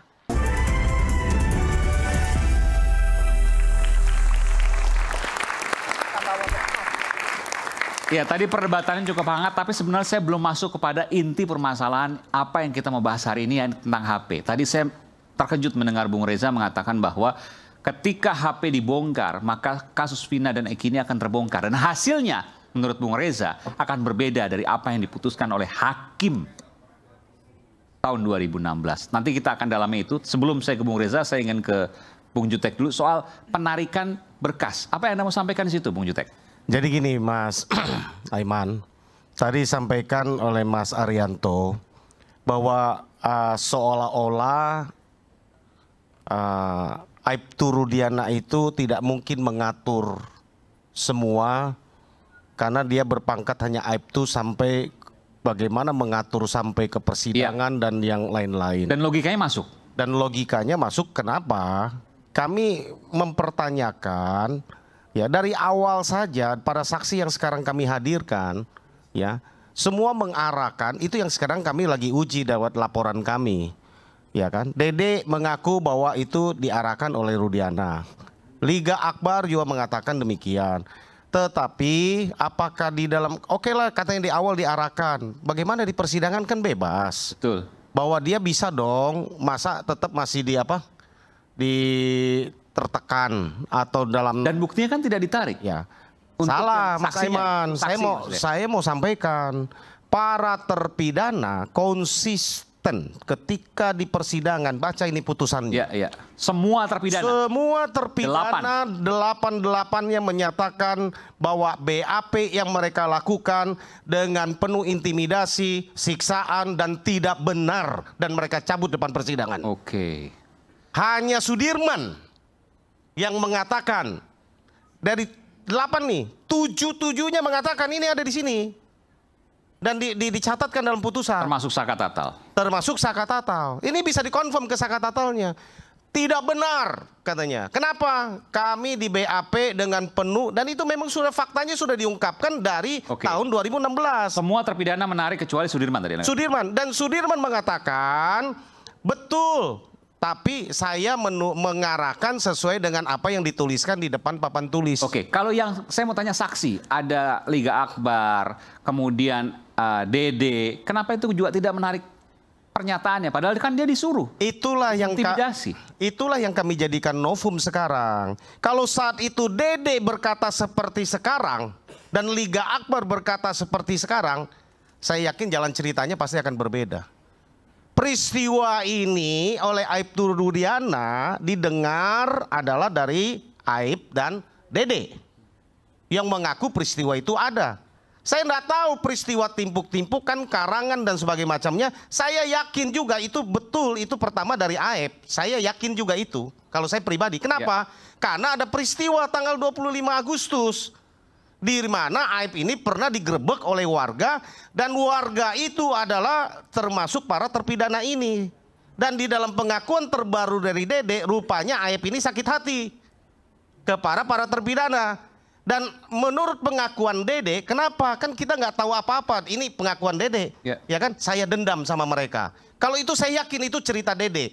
Problem ini timbul, cerita yang ini diambil oleh Aibtu Rudiana. Pandangan saya ya, saya nggak tahu motifnya berikutnya sesudah penyelidikan ini berjalan dan mungkin ada dia lihat ini banyak kejanggalan. Kenapa terus dipaksakan? Ini yang menjadi tanda tanya besar buat kami. Padahal dari mulai penyidikan sampai kepada penuntutan sampai kepada sidang, kami temukan di atas 100 hal-hal yang menurut kami 100 lebih di atas dari 100 hal-hal yang menurut kami seharusnya kasus ini tidak boleh berlanjut. Misalnya? Ya, olah TKP dari mulai penyidikan lah kita bilang. Yang tadi yang sudah dibahas. Ya, bagaimana mungkin bukan tangkap tangan hari yang sama. Kalau tadi menurut pengakuan Aibtu Rudiana ke Mas Arianto, 15 menit. 2 jam aja saya tantang. Kenapa? Kalau menurut BAP kan dia menangkap dari pukul 16. 18.30 dia sudah membuat LP ke Polres. Artinya 2,5 jam. Itu aja saya ragu. Kenapa? Nggak mungkin apalagi 15 menit. Bayangkan Mas Aiman, 15 menit dia bisa tahu di LP-nya itu di pukul 18.30, 11 nama, alamatnya di mana, kronologisnya gimana dan apa semua dia bisa lengkap. Ini salah satu bukti baru novum yang akan diajukan. Oh enggak, itu sudah ada di apa namanya di berkas. Itu LP-nya Rudiana. Jadi nggak mungkin kalau hanya 15 menit. Dan nggak mungkin 15 menit itu dengan sendirinya para terpidana itu mengaku. Nah ini kan logika yang nggak masuk akal menurut Anda kan? Betul. Ini kan bisa jadi bukti baru. Iya, itulah yang kita bilang keanehan-keanehan tadi kan gitu kan. Kejanggalan. Lalu berdasarkan LP itu baru diterbitkan sprindik. Iya. Penyelidikan. Lalu bersamaan dikeluarkan surat penangkapan, baru naik lidik. Kan gitu kan? Naik sidik. Ya, lalu lanjut terus baru tanggal 3 itu dilimpahkan ke Polda. Diawali dari proses yang sangat janggal. Hulunya ini. Itu kalau kita cerita baru tentang proses. Belum cerita tentang TKP. Saya tadi membahas sedikit tentang Pak Susno. Saya kebetulan paham sedikit tentang di kepolisian, ya. Bagaimana mungkin hasil olah TKP? Olah TKP itu saya tahu itu pasti detail. Arahnya dari mana, kecepatannya berapa, dan gambar itu pasti jelas sketsanya dan diolah sekeliling ada apa, penyebabnya apa, sesuai tidak dengan hasil pelihatan visum dari rumah sakit Gunung Jati itu, ya. Saya yakin bahwa itu pasti detail, ya kan? Tidak mungkin mereka akan berani menyampaikan bahwa itu kecelakaan tunggal kalau mereka menemukan banyak kejanggalan-kejanggalan yang dituduhkan. Contoh ya Mas ya, di dalam visum tidak pernah ada luka tusuk. Ya. Ya, tetapi di dalam dakwaan, di dalam putusan itu ada luka tusuk. Di mana ditusuknya? Ini apa alatnya? Apa alatnya? Alat buktinya nih yang mengarahkan bahwa klien kami ini pelakunya. Dan tidak pernah ada alat selain tusukan tajam berarti ya? Dan Dede, Mas Aiman, selain kesaksian Aib dan Dede, saya katakan tidak ada alat bukti kecuali visum yang menyebabkan menerangkan kematian. Jadi kalau di putusan ada luka tusuk, tapi tidak pernah ada senjata tajam menjadikan bukti. Ada dihadirkan itu ada mandau, ya, yang di dalam kronologis kejadian dikatakan ada samurai panjang, ada samurai pendek, lalu ada bambu. Ya. Ya kan? Tapi di persidangan itu dihadirkan itu barang buktinya mandau. Mandaunya pun tidak ada DNA, tidak ada berkas darah. Oke. Kan gitu. Itu banyak hal lah kita ceritakan, ya kita ceritakan mulai dari TKP yang tadi katakan 3 lokasi dan jadi kami pastikan ratusan, di atas 100 ya. Oke. Di atas 100 kejanggalan-kejanggalan yang kita patut pertanyakan. Oke. Apakah peristiwa itu ada apa tidak? Dan ratusan tadi, ya, lebih dari 100 tadi, itu sebenarnya bisa terungkap ketika ada isi telepon selular yang dibuka. Betul, Bung Reza? Iya, saya memandang demikian. Telepon selular siapa saja yang bisa dibuka dan kemudian menunjukkan bahwa ini akan terjadi ABC. Ini akan terjadi sebenarnya kejadiannya seperti ini. Anda bisa bayangkan supaya pemirsa juga mudah untuk membayangkannya. Gawai siapa saja yang harus dibuka begitu. Betul. Ya? Begini. Polda Jabar suatu ketika pernah mengatakan bahwa Peggy Setiawan adalah orang yang mengotaki pembunuhan berencana ini. Ya. Itu Polda Jabar. Berarti saya bayangkan kalau Peggy Setiawan adalah orang yang mengotaki, dia mastermind-nya, maka 8 orang plus 3 orang DPO, kalau kita anggap DPO itu ada, itu adalah kaki tangannya. Itu adalah eksekutornya. Sudah barang tentu, sekian banyak orang yang punya rencana untuk menghabisi orang lain, pasti akan berkomunikasi. Ya. Rencananya bagaimana? Dimatangkannya bagaimana, eksekusinya seperti apa, dan seterusnya. Itu akan tergambar seandainya Mabes Polri mencari, menemukan, lalu membuka komunikasi elektronik para tersangka. Yang sekarang notabene sudah pembunuhan menjadi terpidana. berencana pasti ada perencanaan. Kan? Pasti ada perencanaan dan niscaya ada komunikasi yang mereka lakukan satu sama lain. Lewat HP? Lewat handphone itu. Entah itu percakapan, entah itu SMS, atau mungkin juga Messenger, karena pada masa itu ada BlackBerry Messenger, tapi belum ada WhatsApp ya. Itu satu gawai para tersangka sekarang sudah terpidana, plus gawainya Peggy Setiawan, plus gawainya para DPO kalau ada dibuka. Dan pada waktu 2016 teknologi itu bukan hal yang baru. Nah ini sebelum lebih lanjut Mas Aiman, saya perlu memberikan garis bawah terhadap sikap saya terhadap keterangan. Ini sebetulnya menjadi pijakan awal saya, mengapa saya betul-betul berharap bahwa Mabes Polri sekali lagi bisa mencari, menemukan, dan membuka bukti komunikasi elektronik itu. Anda yakin itu sebenarnya sudah ada? Firasat saya mengatakan ada. Kenapa? Satu, seingat saya pada tahun 2016 itu Mabes Polri dalam pengungkapan sekian banyak kasus sudah melakukan metode itu. Yaitu membuka komunikasi elektronik. Antara lain pada pengungkapan kasus-kasus terorisme. Iya. Jadi kita teryakinkan betapa canggihnya teknologi yang dimiliki oleh Mabes Polri dan Polda Jabar sudah barang tentu pada tahun itu. Itu pemikiran saya yang pertama. Pemikiran saya yang kedua adalah dari berkas.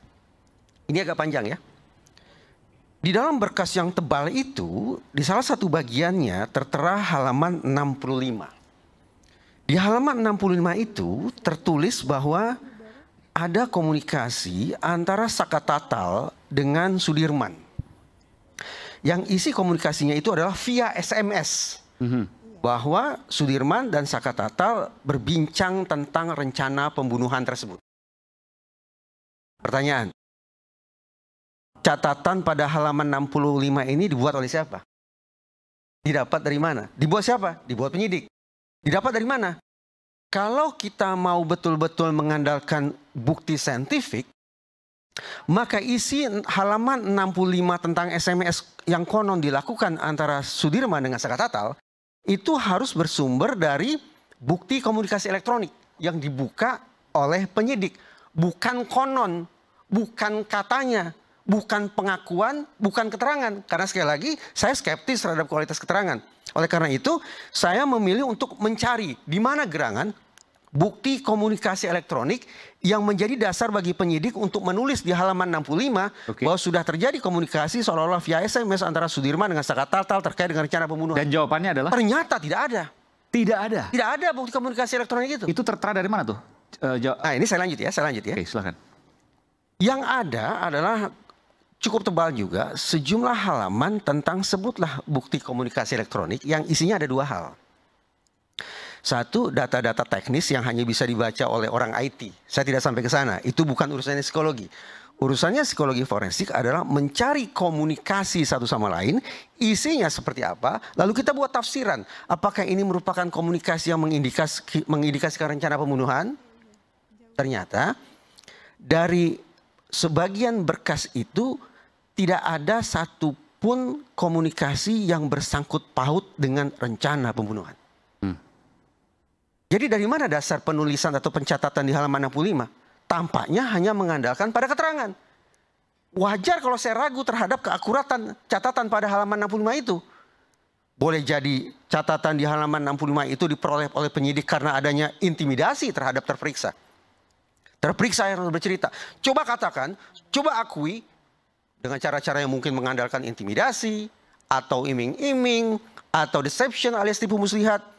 Sampai keluar pernyataan bahwa SMS antara Sudirman dengan Saka Tatal terkait rencana pembunuhan. Jadi ringkasnya, isi halaman 65 tersebut hanya konon. Tidak ada yang dasarnya. Tidak didukung oleh bukti komunikasi elektronik forensik. Sebentar, itu di putusan? Ada dalam berkas. Ada dalam berkas, Mas. Jadi BAP. dalam berkas itu, ya dalam berkas yang kita dapat dari pengadilan, percakapannya itu ternyata percakapan pacar antara terpidana dengan pacarnya. Dan disebutkan lewat SMS? Di dalam bukti transkrip percakapannya ada, cuma lagi apa sayang, sholat dulu ya. Cuma itu percakapannya. Itu yang saya katakan tidak tapi ada. Tidak pernah dibuka, itu dari SMS, tapi dari SMS mana dan lain sebagainya, buktinya apa tidak pernah dibuka? Di bukti komunikasi elektronik yang ada di dalam berkas itu, ternyata bukan komunikasi elektronik seluruh tersangka. Jadi hanya sebagian kecil saja. Dan yang sebagian kecil itu pun sama sekali tidak ada urusannya dengan rencana pembunuhan. Apa kecurigaan Anda? Jangan mana-mana dulu, nanti kita akan segera kembali, tetaplah bersama kami di Rakyat Bersuara.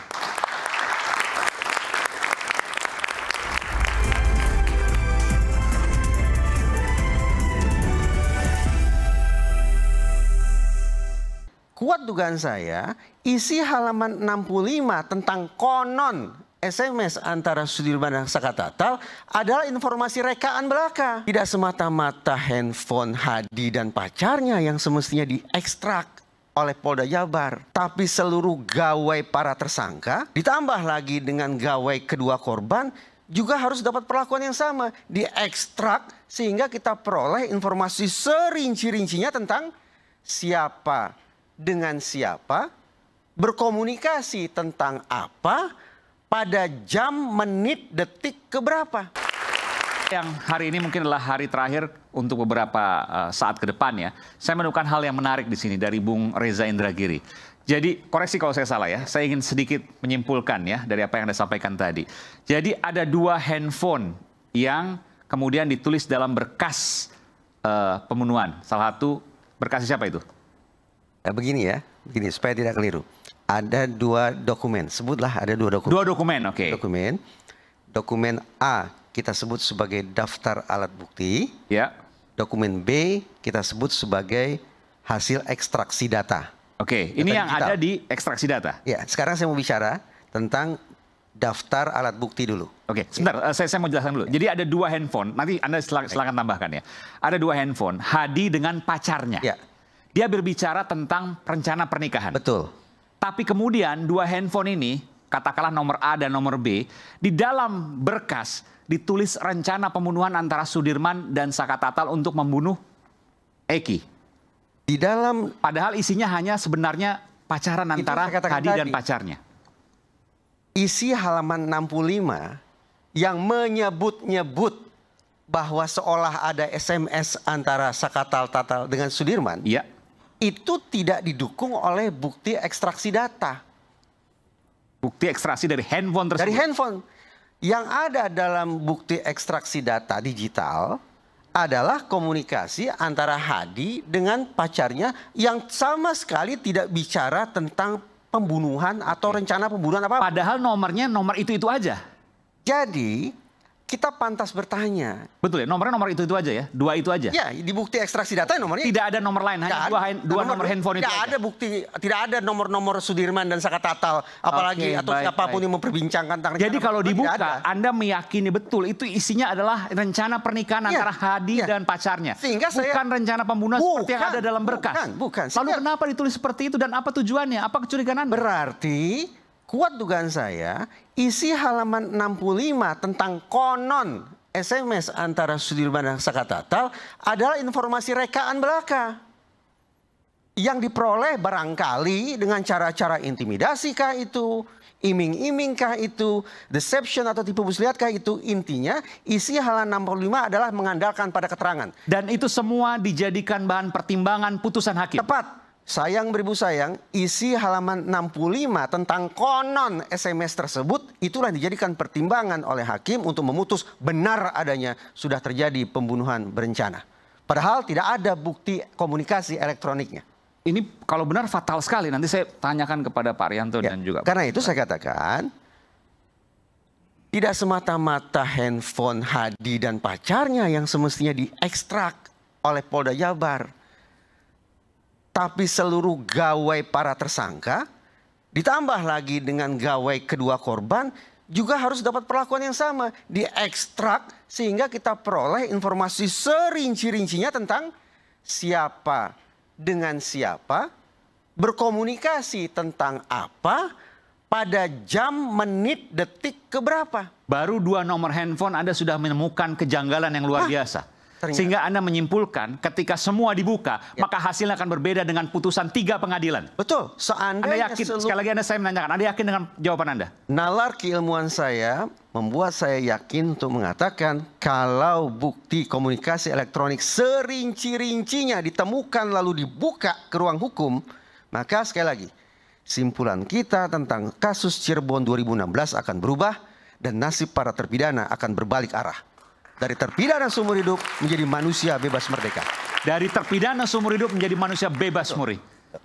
Anda sebagai psikolog forensik meyakini itu? Saya meyakini itu dengan nalar keilmuan saya. Sesungguhnya kita baru bicara sebatas tentang bukti komunikasi elektronik para tersangka. Kita belum bicara bukti komunikasi elektronik kedua korban. Yaitu almarhumah Vina dan almarhum Eki. Perlu saya sampai ke sana? Silakan. Nah, gini. Pada awal bulan Juni, sekitar awal bulan Juni, saya bersama diskursus.net melakukan bincang-bincang dengan kakak almarhumah Vina. Namanya Mardiana, kurang lebih namanya itu. Kakak dari almarhumah Vina. Marliana, ya. Marliana. Disebutlah oleh sang kakak bahwa pada hari itu ada 2 orang teman Vina yang datang. 1 gemuk, 1 kurus. Ya. Mega dan Widi. Kami di diskursus berpikir, boleh jadi mereka inilah yang mengetahui jam-jam terakhir, bahkan mungkin menit-menit terakhir terkait dengan meninggalnya almarhumah.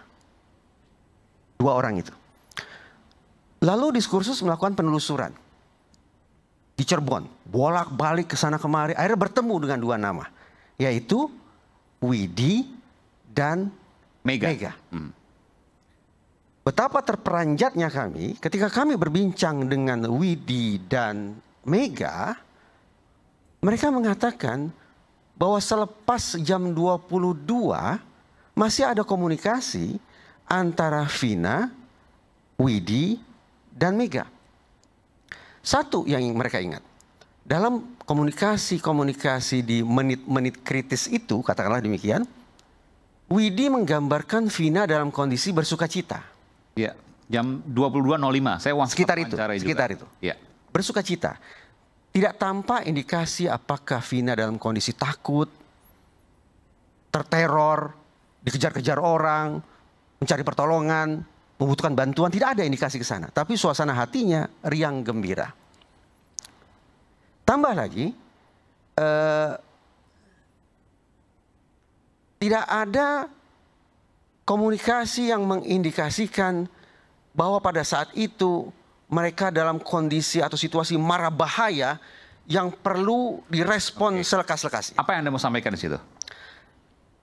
Satu, apakah benar selepas jam 22 sampai kemudian Suroto mengaku menemukan jasad kedua korban, dalam kurun waktu sekian menit itu saja, masuk akalkah?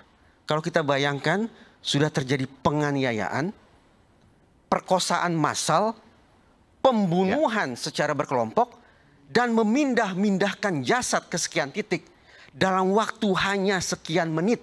Sekali lagi, sejak komunikasi terakhir antara Vina, Widi, dan Mega, 22.05 ditemukannya jasad kedua korban 22.15 oleh Suroto. Jadi dalam waktu kurang lebih 10 menit. 10 menit. Tapi kan artinya begini, ini bisa saja ada salah satu yang bohong. Tepat, tepat, betul. Nah, saya ingin konsekuen dengan yang ingin saya katakan. Bisa saja keterangan yang disampaikan oleh Widi, Mega, dan Suroto itu informasi yang tidak valid. Saya konsekuen ya, mengatakan sejak awal bahwa saya orang yang skeptis terhadap keterangan. Oke. Karena itu, untuk menakar apakah informasi atau tepatnya ingatan Widi, Mega, dan Suroto itu valid atau tidak, bukalah komunikasi elektronik kedua korban. Kalau gawai Eki terlebih Vina dibuka, akan tampak sungguh-sungguh. Pada menit keberapa sesungguhnya komunikasi itu terakhir kali dilakukan oleh Vina dengan kedua orang teman. Dan itu bukan hal sulit. Dan tidak hal sulit. Sekarang pun bisa dibuka. Namun, 2016. 2016 saja sudah berhasil dibuka, apalagi sekarang. Perkiraan saya. Walaupun setelah 8 tahun masih bisa dilihat. Perkiraan saya ya, ini perkiraan. Pada tahun 2016, Polda Jabar barangkali sudah punya data serinci-rincinya tentang komunikasi antara siapa dengan siapa, tentang apa, pada menit, jam, detik, berapa. Termasuk saya tahu juga cek lokasi. Ya, perkiraan saya sudah ada. Ya. Tapi kenapa tidak kunjung dihadirkan di ruang hukum? Kenapa? Saya tidak tahu jawabannya. Tetapi, jadi saya tidak dalam posisi menyimpulkan ya. Ini mengacu pada sebuah referensi bacaan yang saya punya. Yang tentu saja bisa saja diuji gitu ya. Teringat oleh saya bahwa di sejumlah negara, organisasi kepolisian mereka dengan inisiatif sendiri membentuk apa yang disebut sebagai Conviction Integrity Unit. Conviction Integrity Unit ini dibentuk untuk melakukan eksaminasi. Pemeriksaan. Okay. Pemeriksaan sejak awal terkait kita telah keliru dalam memproses hukum ini pada aspek yang mana. Ini inisiatif sekali lagi dari organisasi kepolisian ya. Tidak didesak oleh masyarakat, tapi organisasi kepolisian melakukan itu. Nah uniknya Mas Aiman, setelah sekian lama bekerja, lalu dilakukan studi, ditemukan dua simpulan. Bahwa kesalahan otoritas penegakan hukum dalam mempidana orang terutama sekali disebabkan oleh dua hal. Pertama, kesengajaan penyidik untuk menutup-nutupi bukti yang bisa meringankan terdakwa. Ini teori Pertanyaan saya.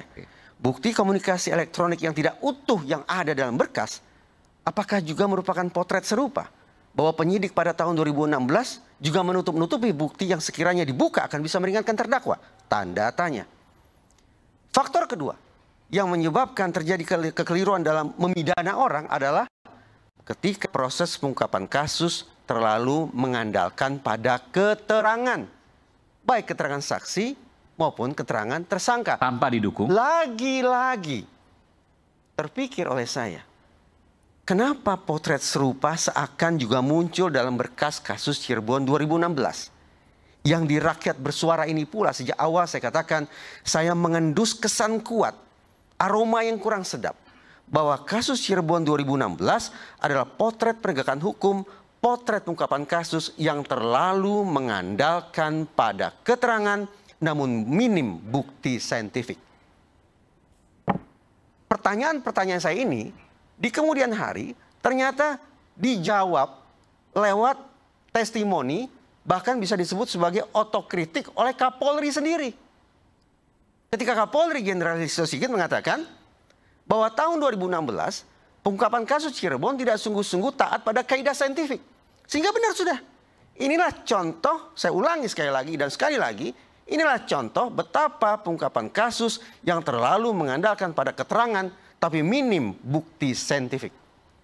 Oleh karena itu saya tandaskan, adanya barang bukti pengujian ulang terhadap sperma itu penting. Menghadirkan samurai, mandau, bambu atau apapun itu, siapa tahu di situ ada jejak darah korban, siapa tahu di situ ada sidik jari pelaku, itu juga penting. Tapi boleh jadi yang akan mengubah ritme pertandingan, yang mengubah skor laga ini adalah bukti komunikasi elektronik.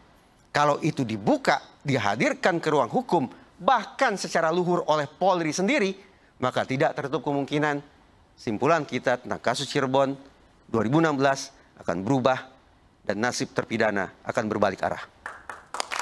Kita kembali saat lagi, tetap bersama kami Rakyat Bersuara.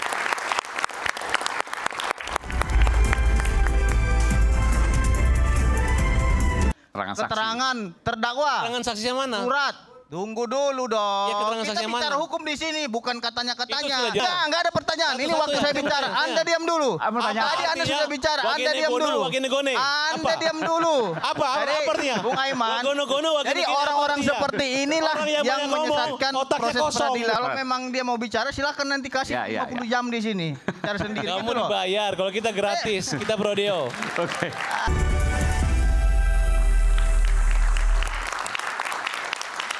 Sebelum saya ke Bung Pitra dan Bung Arianto, saya ingin ke Bung Jutek dulu. Apa yang menurut Bung Jutek tadi Bung Reza tadi sampaikan, apa yang bisa Bung Jutek nilai?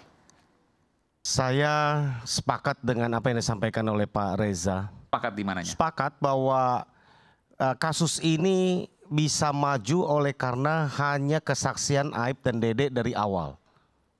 Tidak didukung oleh bukti, alat bukti yang lain. Apapun? Apapun, walaupun mandau segala macam tadi tidak ada DNA dan lain sebagainya. Yang sekarang ini muncul di persidangan adalah hasil visum et repertum yang tidak menjelaskan penyebab kematian itu oleh apa. Kita sudah dengar visum itu mengatakan kematian tidak wajar. Ya, kematian pertama adalah wajar. Kalau yang tidak wajar, yang saya nangkap ada 3, eksiden, bunuh diri, ya, suicide, kemudian akibat dari orang lain. Ya, kita tidak tahu yang tidak wajar itu dari mana, eksiden atau karena bunuh diri atau karena orang lain. Nah, lalu alat bukti yang lain sama sekali saya katakan tidak ada yang mengarahkan kepada klien kami ini pelakunya. Kalaupun itu pembunuhan, tidak ada darah, tidak ada bukti DNA, alat bukti viso itu tidak ada DNA dan banyak ya di bukti TKP. Mandau itu tidak ada DNA-nya? Tidak ada. Jadi hanya mandau kosong saja? Iya, itu mandau itu adalah dari Rivaldi. Rivaldi ini kasus di Cirebon kota yang lain, barat ya, Cirebon Barat itu yang lain. Dia punya kasus yang lain. Ya, dan dia sudah ditangkap tanggal 29 Agustus. Tanggal 31 Agustus itu diambil dari sana karena dituduh membawa senjata sajam sedang diproses. Sehingga dia juga menjadi salah satu terpidana hukuman mati dan yang akhirnya divonis seumur hidup ini. Dan sungguh ironis kalau memang bahwa ini tidak ada bukti pendukung hanya oleh keterangan Aib dan Dede dan disaksikan oleh Liga Akbar. Saat ini saya katakan Dede sudah mencabut mengatakan itu tidak pernah ada terjadi dan tidak pernah melihat itu. Kita uji sekarang. Liga Akbar pun yang mengatakan melihat karena ikut rombongan Eki dan sudah mencabut mengatakan itu tidak pernah ada, otomatis hanya tinggal Aib. Kalau seorang Aib mari kita uji. Dan banyak faktor dibilang itu pembunuhan berencana, saya katakan di antara yang di atas 100 itu Mas Aiman ya. Dari mana dia tadi disampaikan kapan merencanakannya? Secara logika juga bagaimana orang tidak kenal motifnya bisa sama. Mereka ini nggak kenal satu dengan yang lain dari 8, apalagi yang 3 DPO yang nggak jelas sampai hari ini. Ada apa tidak ada kami pun nggak tahu. Tambah lagi dari mana dia tahu bahwa Eki dan Vina malam itu jam segitu akan lewat di depan SMP 11. Nggak ada bukti dan petunjuk yang mengatakan mereka buntuti atau mereka dari komunikasi ada yang mengikuti dan sebagainya. Nggak ada. Tahu dari mana? Dan yang paling saya ingin sampaikan, motif itu tidak terbentuk dan sekali lagi alat bukti tidak ada yang mengarah kepada para klien kami. Itu sebabnya kami sekali lagi akan mengajukan PK. Mengajukan PK dengan bukti-bukti apa yang kami sampaikan sebagian. Mudah-mudahan ya bahwa keadilan di negara yang kita cintai ini masih ada harapan buat kita semua. Demikian Mas Aiman. Silakan Bung Farhat. Dari awal itu saya sudah nantang tuh, sama tim siapa saja yang membela Rudiana gitu. Kalau kalian yakin 7 terpidana, 8 dengan Saka ini adalah pembunuh dan pemerkosa. Ini ada sayembara ya, nanti tunjukkan ke teman-teman itu. Ya kalau mereka sudah sampai, Fitra kamu nggak usah banyak ngomong sama saya. Bukti apa yang membuat kau yakin itu pembunuhan? Yang saintifik, yang mana? Sebutin sekarang bukti ya. Jangan bilang alat bukti 24. Saya kasih asas saya saudara saudara. Res judicata pro veritate habetur. Itu aja jawabannya. Tahu nggak artinya apa itu? Ya ngapain saya tanya, tahu nggak artinya apa mana itu? buktinya? Saya tidak tahu. Enggak, saya tanya dulu arti asas hukum tadi tahu nggak artinya apa? Ya. Anda kan pengacara, tahu nggak artinya apa? Saya nggak tahu artinya. Artinya itu. Sekarang mana alat buktinya? Apa yang diputus oleh hakim harus sudah dianggap ya, benar. apa yang membuat kau yakin? Terkait dengan beban pembuktian itu ada di jaksa apa yang membuat kau yakin? Sebutkan ke Indonesia. Gitu loh. Jadi saya tantang juga Anda, apa yang meyakinkan Anda itu kecelakaan? Mana buktinya? Semua saksi sudah mencabut. Anda kan kamu nggak bisa jawab. Kamu nggak bisa jawab apa yang bisa yakin. Oke, saya jawab ya. Nah, jawab. Saya jawab. Mana buktinya? Berdasarkan pasal 184, alat bukti yang saya itu ada 5. Ya, mana ya? Apa yang kau yakin? Keterangan saksi. Apa? Ya? Keterangan Keterangan terdakwa. Keterangan saksinya mana? Surat. Tunggu dulu dong. Ya, keterangan kita saksinya bicara mana? hukum di sini, bukan katanya-katanya. Itu sudah jelas, sudah ada semua. Sekarang bukti yang mana yang yakin? Anda tadi minta saya berbicara. Ya, sebutin. Tunggu dulu. Dari kemarin saya udah yakinkan kamu, ada 5 bahwa yang kau jangan banyak ngomong, sebutkan apa yang yakin. Nanti saya keterangan saksi. Ya telepon, darah mana ya sebut. Ya, keterangan terdakwa. Itu teori. Jadi 5 itu syarat, itu alat bukti. Jadi kalau begitu susah juga hakim nanti. Bentar, Bung Mitra. Memang harus setuju. Kalau nanti ada pembacokan situ nggak ada yang melihat, bebaskan dia gitu. Bentar. Sebut aja. Kalau keyakinan hakim itu. Nanti Bung Mitra saya berikan kesempatan. Sekarang Bung Farhat dulu. Kamu nggak ngerti. Bukan nggak ngerti. Tadi Anda kan bertanya kepada saya. Farhat sudah selesai? Belum selesai. Kalau memang mengikuti belum selesai. Nanti saya berikan Dia nggak kesempatan. ngerti. Banyak pelaku pidana seperti harusnya itu. kau bikin yakin sama orang bahwa ini ada sidik jarinya, ini ada saksinya apa. Mas, putusan ini Ya, belum dibatalkan. Kamu nggak ngerti itu. Putusan ini loh, kok nggak ngerti gimana sih? Putusan ini. Bukan, ini nggak, kan- kamu bilang dulu, benar nggak putusan ini? Itu aja dulu. Itu putusan yang kita PK. Astagfirullah. Putusan ini benar nggak, Mas? Tidak benar. Oke, baik. Benar nggak Tidak putusan benar. ini? Itu PK. Kamu sebut aja. Astaga, dia tidak mengakui pengadilan di putusan pengadilan, luar biasa. Kita PK. Kita tidak mengakui itu. Ini Dan luar kita biasa. mengatakan Baru kali kamu- ini saya nemu pengacara tidak mengakui putusan. Ini Kamu sudah nggak putus ngerti. loh Kamu ini. cuma ngomong Saya gitu aja, Fitra. Bukan tidak ngerti. Kamu nggak ngerti. baik. Sudah ada putusan Baik, batal silakan. Kamu hanya besar ngomong Nanti saya aja. berikan kesempatan Bung Farhat. Kamu Sekarang Bung nggak Mitra dulu deh ngerti. ngomong. Silakan. Semua sama Rasman Bicara dulu. nggak ngerti. Ya, oke. Nanti saya berikan kesempatan. Oke, silakan. Bung Mitra. Bung Aiman, karena ini giliran saya kira kita semua di sini memiliki hati nurani, memiliki empati. Kamu nggak punya hati terhadap nurani. orang yang sudah meninggal dunia. Hati nurani orang yang 7 orang dipidana seumur hidup itu nggak. Kamu diam dulu. Kamu diam juga. Waktu saya diberikan Aiman, Kamu bukan nggak punya hati Anda. nurani. Udah. Diam Dia nggak dulu. punya hati nurani. Ya, oke. Silakan Bung Mitra. Kamu dibayar. Kamu dibayar. Sudah, Kalau kita sudah. nggak dibayar. Ini dia mau ngomong atau saya mau bicara? Silakan lah Bung Mitra. Oke, Bung Kalau Farhat. memang dia mau bicara, silakan nanti kasih Ya, 50 jam di sini. Bicara sendiri. Kamu gitu loh. dibayar. Kalau kita gratis, kita prodeo. Oke, Bung Farhat silakan. Saya berikan kesempatan Bung Mitra. Bung Farhat, oke. Iya. Jangan dulu, tahan dulu. Makanya- Silakan Bung Mitra. Dia tidak menerima perbedaan di sini kan gitu. Ya, udah. hormatilah. Dah, sekarang kita sini. Beda. Jangan ini lagi nanti nggak selesai. Bung Aiman. Over kita ini. Saya kira kita semua di sini memiliki hati nurani dan empati terhadap orang yang sudah meninggal dunia. Kita tadi membahas orang yang sudah mati. Alangkah baiknya kasih kesempatan kita semua untuk 5 detik saja memanjatkan Al-Fatihah. Jadi saya minta kepada kita semua, Nggak bisa, Bang Lima. mari ucapkan Al-Fatihah di dalam hati kita Mana masing-masing. kalian kasih minum orang air kencing? Orang aja kasih minum air kencing, ya susah.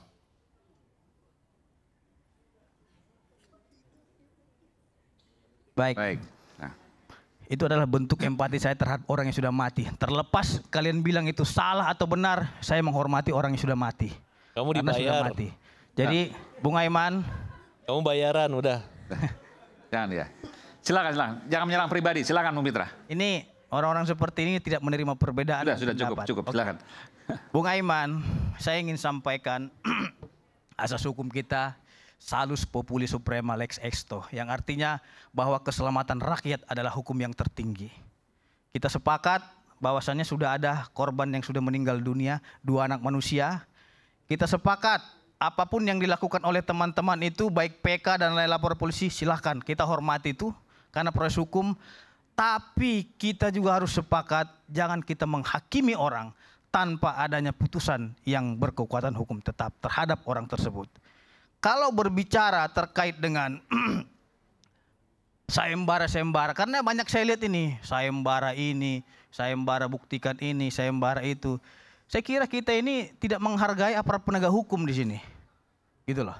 Artinya sudah ada instansi-instansi ataupun lembaga pemerintah yang menangani setiap persoalan. Nah, terkait dengan pidana, ada ranahnya di kepolisian. Kalau memang sayembara yang dibuat oleh teman-teman tadi, itu menurut saya untuk memperkeruh suasana ataupun keadaan. Untuk memantik opini yang lebih besar lagi, seolah-olah masyarakat ini terprovokasi dengan sayembara yang dibuat. Pak Susno juga munculkan sayembara gitu loh. Jadi saya berikan kesempatan, tunggu dulu Bang Susno, saya kan lagi berbicara. Aku menghormati abangku. Gitu loh. Ini pandangan saya, terlepas nanti pandangan Bang Susno silakan. Terus yang kedua, ada juga karena mereka memang kemarin itu menerima sayembara, Bang Aiman. Ya. Katanya siapa yang menemukan aib saya kasih 500 juta. Saya menemukan aib. Ya, tapi sayembaranya mana? Lagi. Saya minta produser diputar lagi sayembaranya. Iya, jadi katanya 500 juta nggak ada. Ini bullshit semua gitu loh. Belum dibayar sampai sekarang. Kalau ada 500 juta itu saya kasih kepada anak yatim, kepada masjid-masjid, ke gereja-gereja dan lain-lainnya. Setelah ada DD baru. Jangan juga kita membuat sayembara tapi itu cuma omong kosong, omong-omong kata Prabowo. Jadi kan setelah gitu. Jadi jangan juga kasus ini juga dibawa ke politik. Baru nongol. Baik. Ini 500 nggak berbukti. Ini dia mau ngomong terus ini gimana saya mau bicara gitu loh. Satu, saya mau tanya. Kalau memang dia enggak, Anda diam dulu. Satu pertanyaan aja. Pertanyaan, oke. Anda diam dulu. Enggak ada pertanyaan. Ini waktu saya bicara. Anda diam dulu. Tadi Anda sudah bicara. Anda diam dulu. Anda diam dulu. Apa artinya? Bung Aiman. Jadi orang-orang seperti inilah yang menyesatkan proses peradilan seperti itu. Jangan serang pribadi. Oke. Jadi orang-orang seperti ini yang nggak siap berdebat gitu loh. Jadi karena kala dia berdebat, dia serang saya pribadi. Cukup. Itu kelemahan. Baik, terima kasih Bung Mitra. Terima kasih. Kita berikan tepuk tangan. Baik. Karena tadi bicara soal sayembara, saya harus ke Pak Susno. Silakan Pak Susno. Pak Susno 10 juta itu ya? Iya. Sampai Nikita Mirzani 500 juta loh nih, bagi yang mengetahui keberadaan aib. Luar biasa. Nah, mudah-mudahan saya dapat bagian dari Adinda Pitra. Dia menang 500 juta, 250 untuk saya. 10 saya bayarkan kalau dia yang menang. Tapi sampai sekarang belum ada yang menang. Jadi sayembara saya ulangi lagi. Siapa yang bisa membuktikan perkara pembunuhan di wilayah Cirebon. Nah, tapi didukung dengan alat bukti yang tak terbantahkan. Tapi katanya nggak percaya polisi kalau seperti itu. Nggak percaya penegak hukum, nggak percaya jaksa, nggak percaya hakim. Masa aku nggak percaya diriku? Saya ini kan polisi kan. Karena saya percaya polisi, maka saya terus terang ya. Saya sangat kasihan sama polisi yang dihujat gitu kan. Itu kan menghujat saya. Tujuan saya mengadakan sayembara supaya ada yang bisa membuktikan pembunuhan di luar yang sudah kekuatan hukum tetap itu, maka kasus ini tuntas. Dan tidak ada lagi perdebatan seperti ini, kita pindah ke yang lain, cari judul baru, itu satu.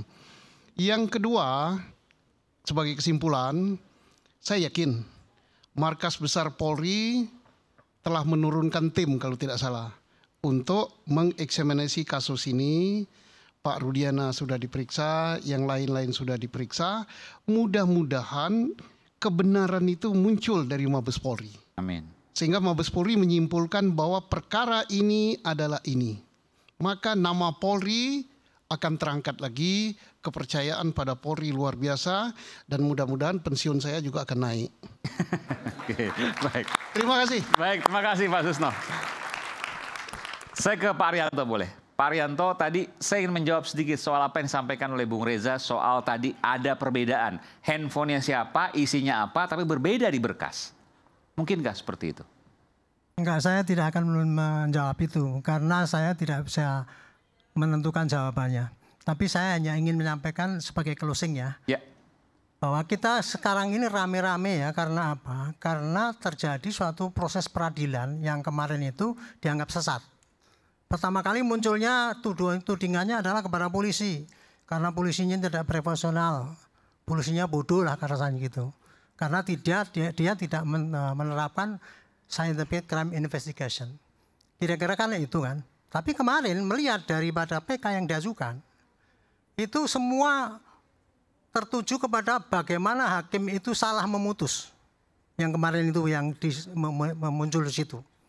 Jadi saya sejak masuk dulu pertama kali di sini perdebatan ini, kalau polisi dituding itu sebagai satu yang salah itu, saya menolak. Karena apa? Ukuran keberhasilan daripada penyidik itu adalah pada berkas perkara yang dibaca oleh jaksa. Kalau jaksa menerima, oke berarti. Apalagi kemudian disidangkan dan itu diputuskan oleh hakim dengan yang berat. Maka itu berarti kerja polisi itu baik, kerja penyidik ya dalam arti. Tetapi ternyata belakang ini kan muncul saksi-saksi yang tersembunyi, kejanggalan, semua kan banyak kejanggalan itu ya. Kejanggalan mulai dari penyidikan sampai saya juga mengatakan kenapa kayak gitu diterima. Maka kejanggalan juga ada di jaksa juga. Kemudian kenapa hakim dengan bukti yang seminimum itu ya, kok bisa memutus? Kenapa kemudian naik banding tetap sampai kasasi? Berarti kan ini hakimnya mulai dari tingkat pertama sampai terakhir kan semua tidak benar kan gitu kan. Nah makanya itulah maka saya menyarankan negara kita itu negara hukum. Proses hukum itu sudah diatur dalam KUHP. Kan gitu kan ya. Kalau ada putusan yang sudah inkrah, kemudian ini ditentang, ya lewat PK. Kejanggalan yang tadi dikatakan 100 kejanggalan oleh Pak pengacara, saya lupa namanya, Pak Jutek ya. Itulah mestinya itu diangkat sebagai novum ataupun apa untuk melawan dengan PK gitu. Hanya dari PK itulah akan mengoreksi apakah tindakan polisi yang dulu itu enggak benar apa tidak secara hukum ya. Nah, apabila tidak benar maka barulah dikoreksi. Saya senang karena apa? Kemudian PK itu diajukan betul. Saya berharap semua ini PK diajukan oleh para yang terpidana itu gitu. Karena? Ya karena memang mereka kan diperlakukan secara tidak adil menurut mereka kan gitu kan.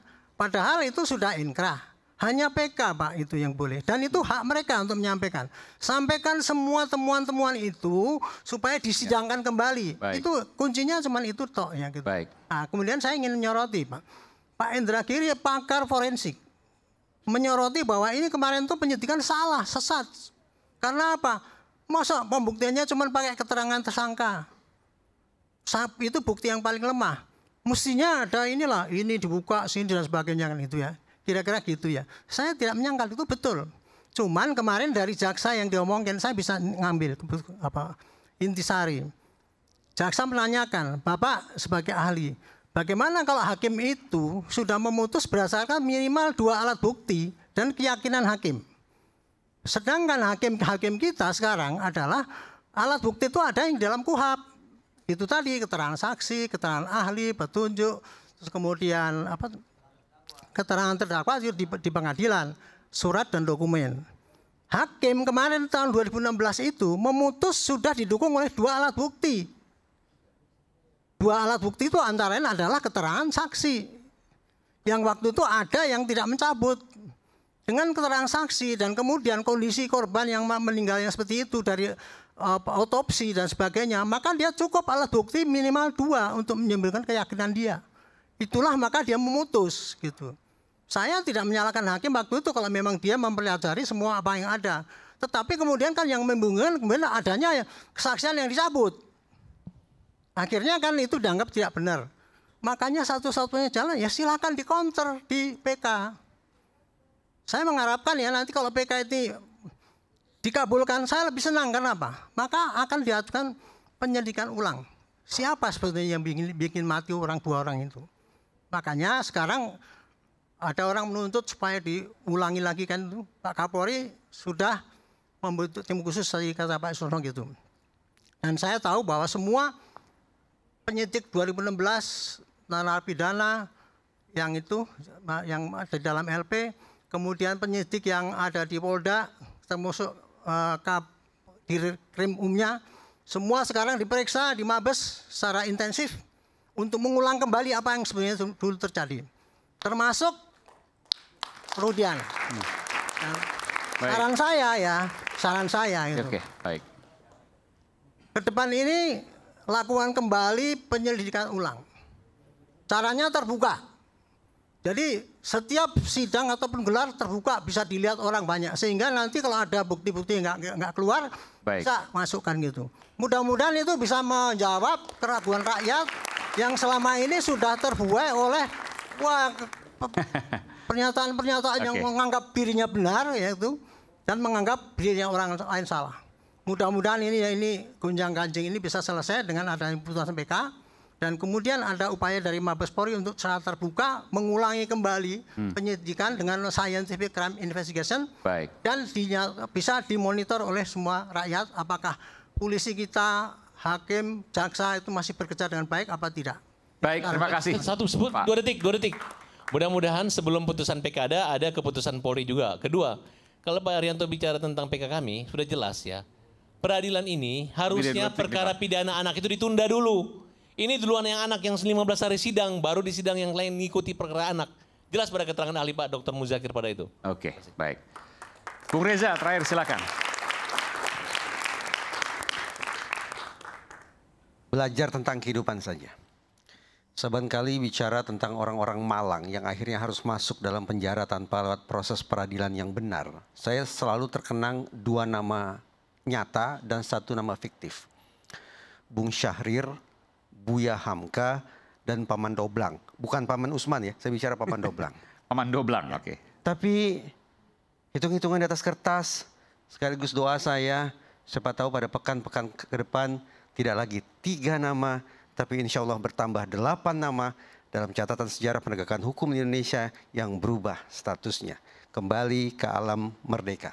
8 orang yang saat ini sudah berstatus sebagai terpidana seumur hidup itu. Baik, dan Anda meyakini betul soal itu versi Anda?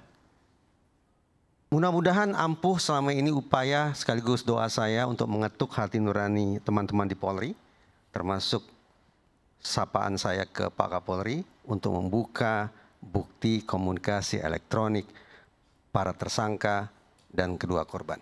Saya tahu betul karena saya sering mewawancari Anda bertahun-tahun dan Anda tidak pernah kemudian memunculkan sebuah kesimpulan. Baru kali ini Anda memunculkan sebuah kesimpulan.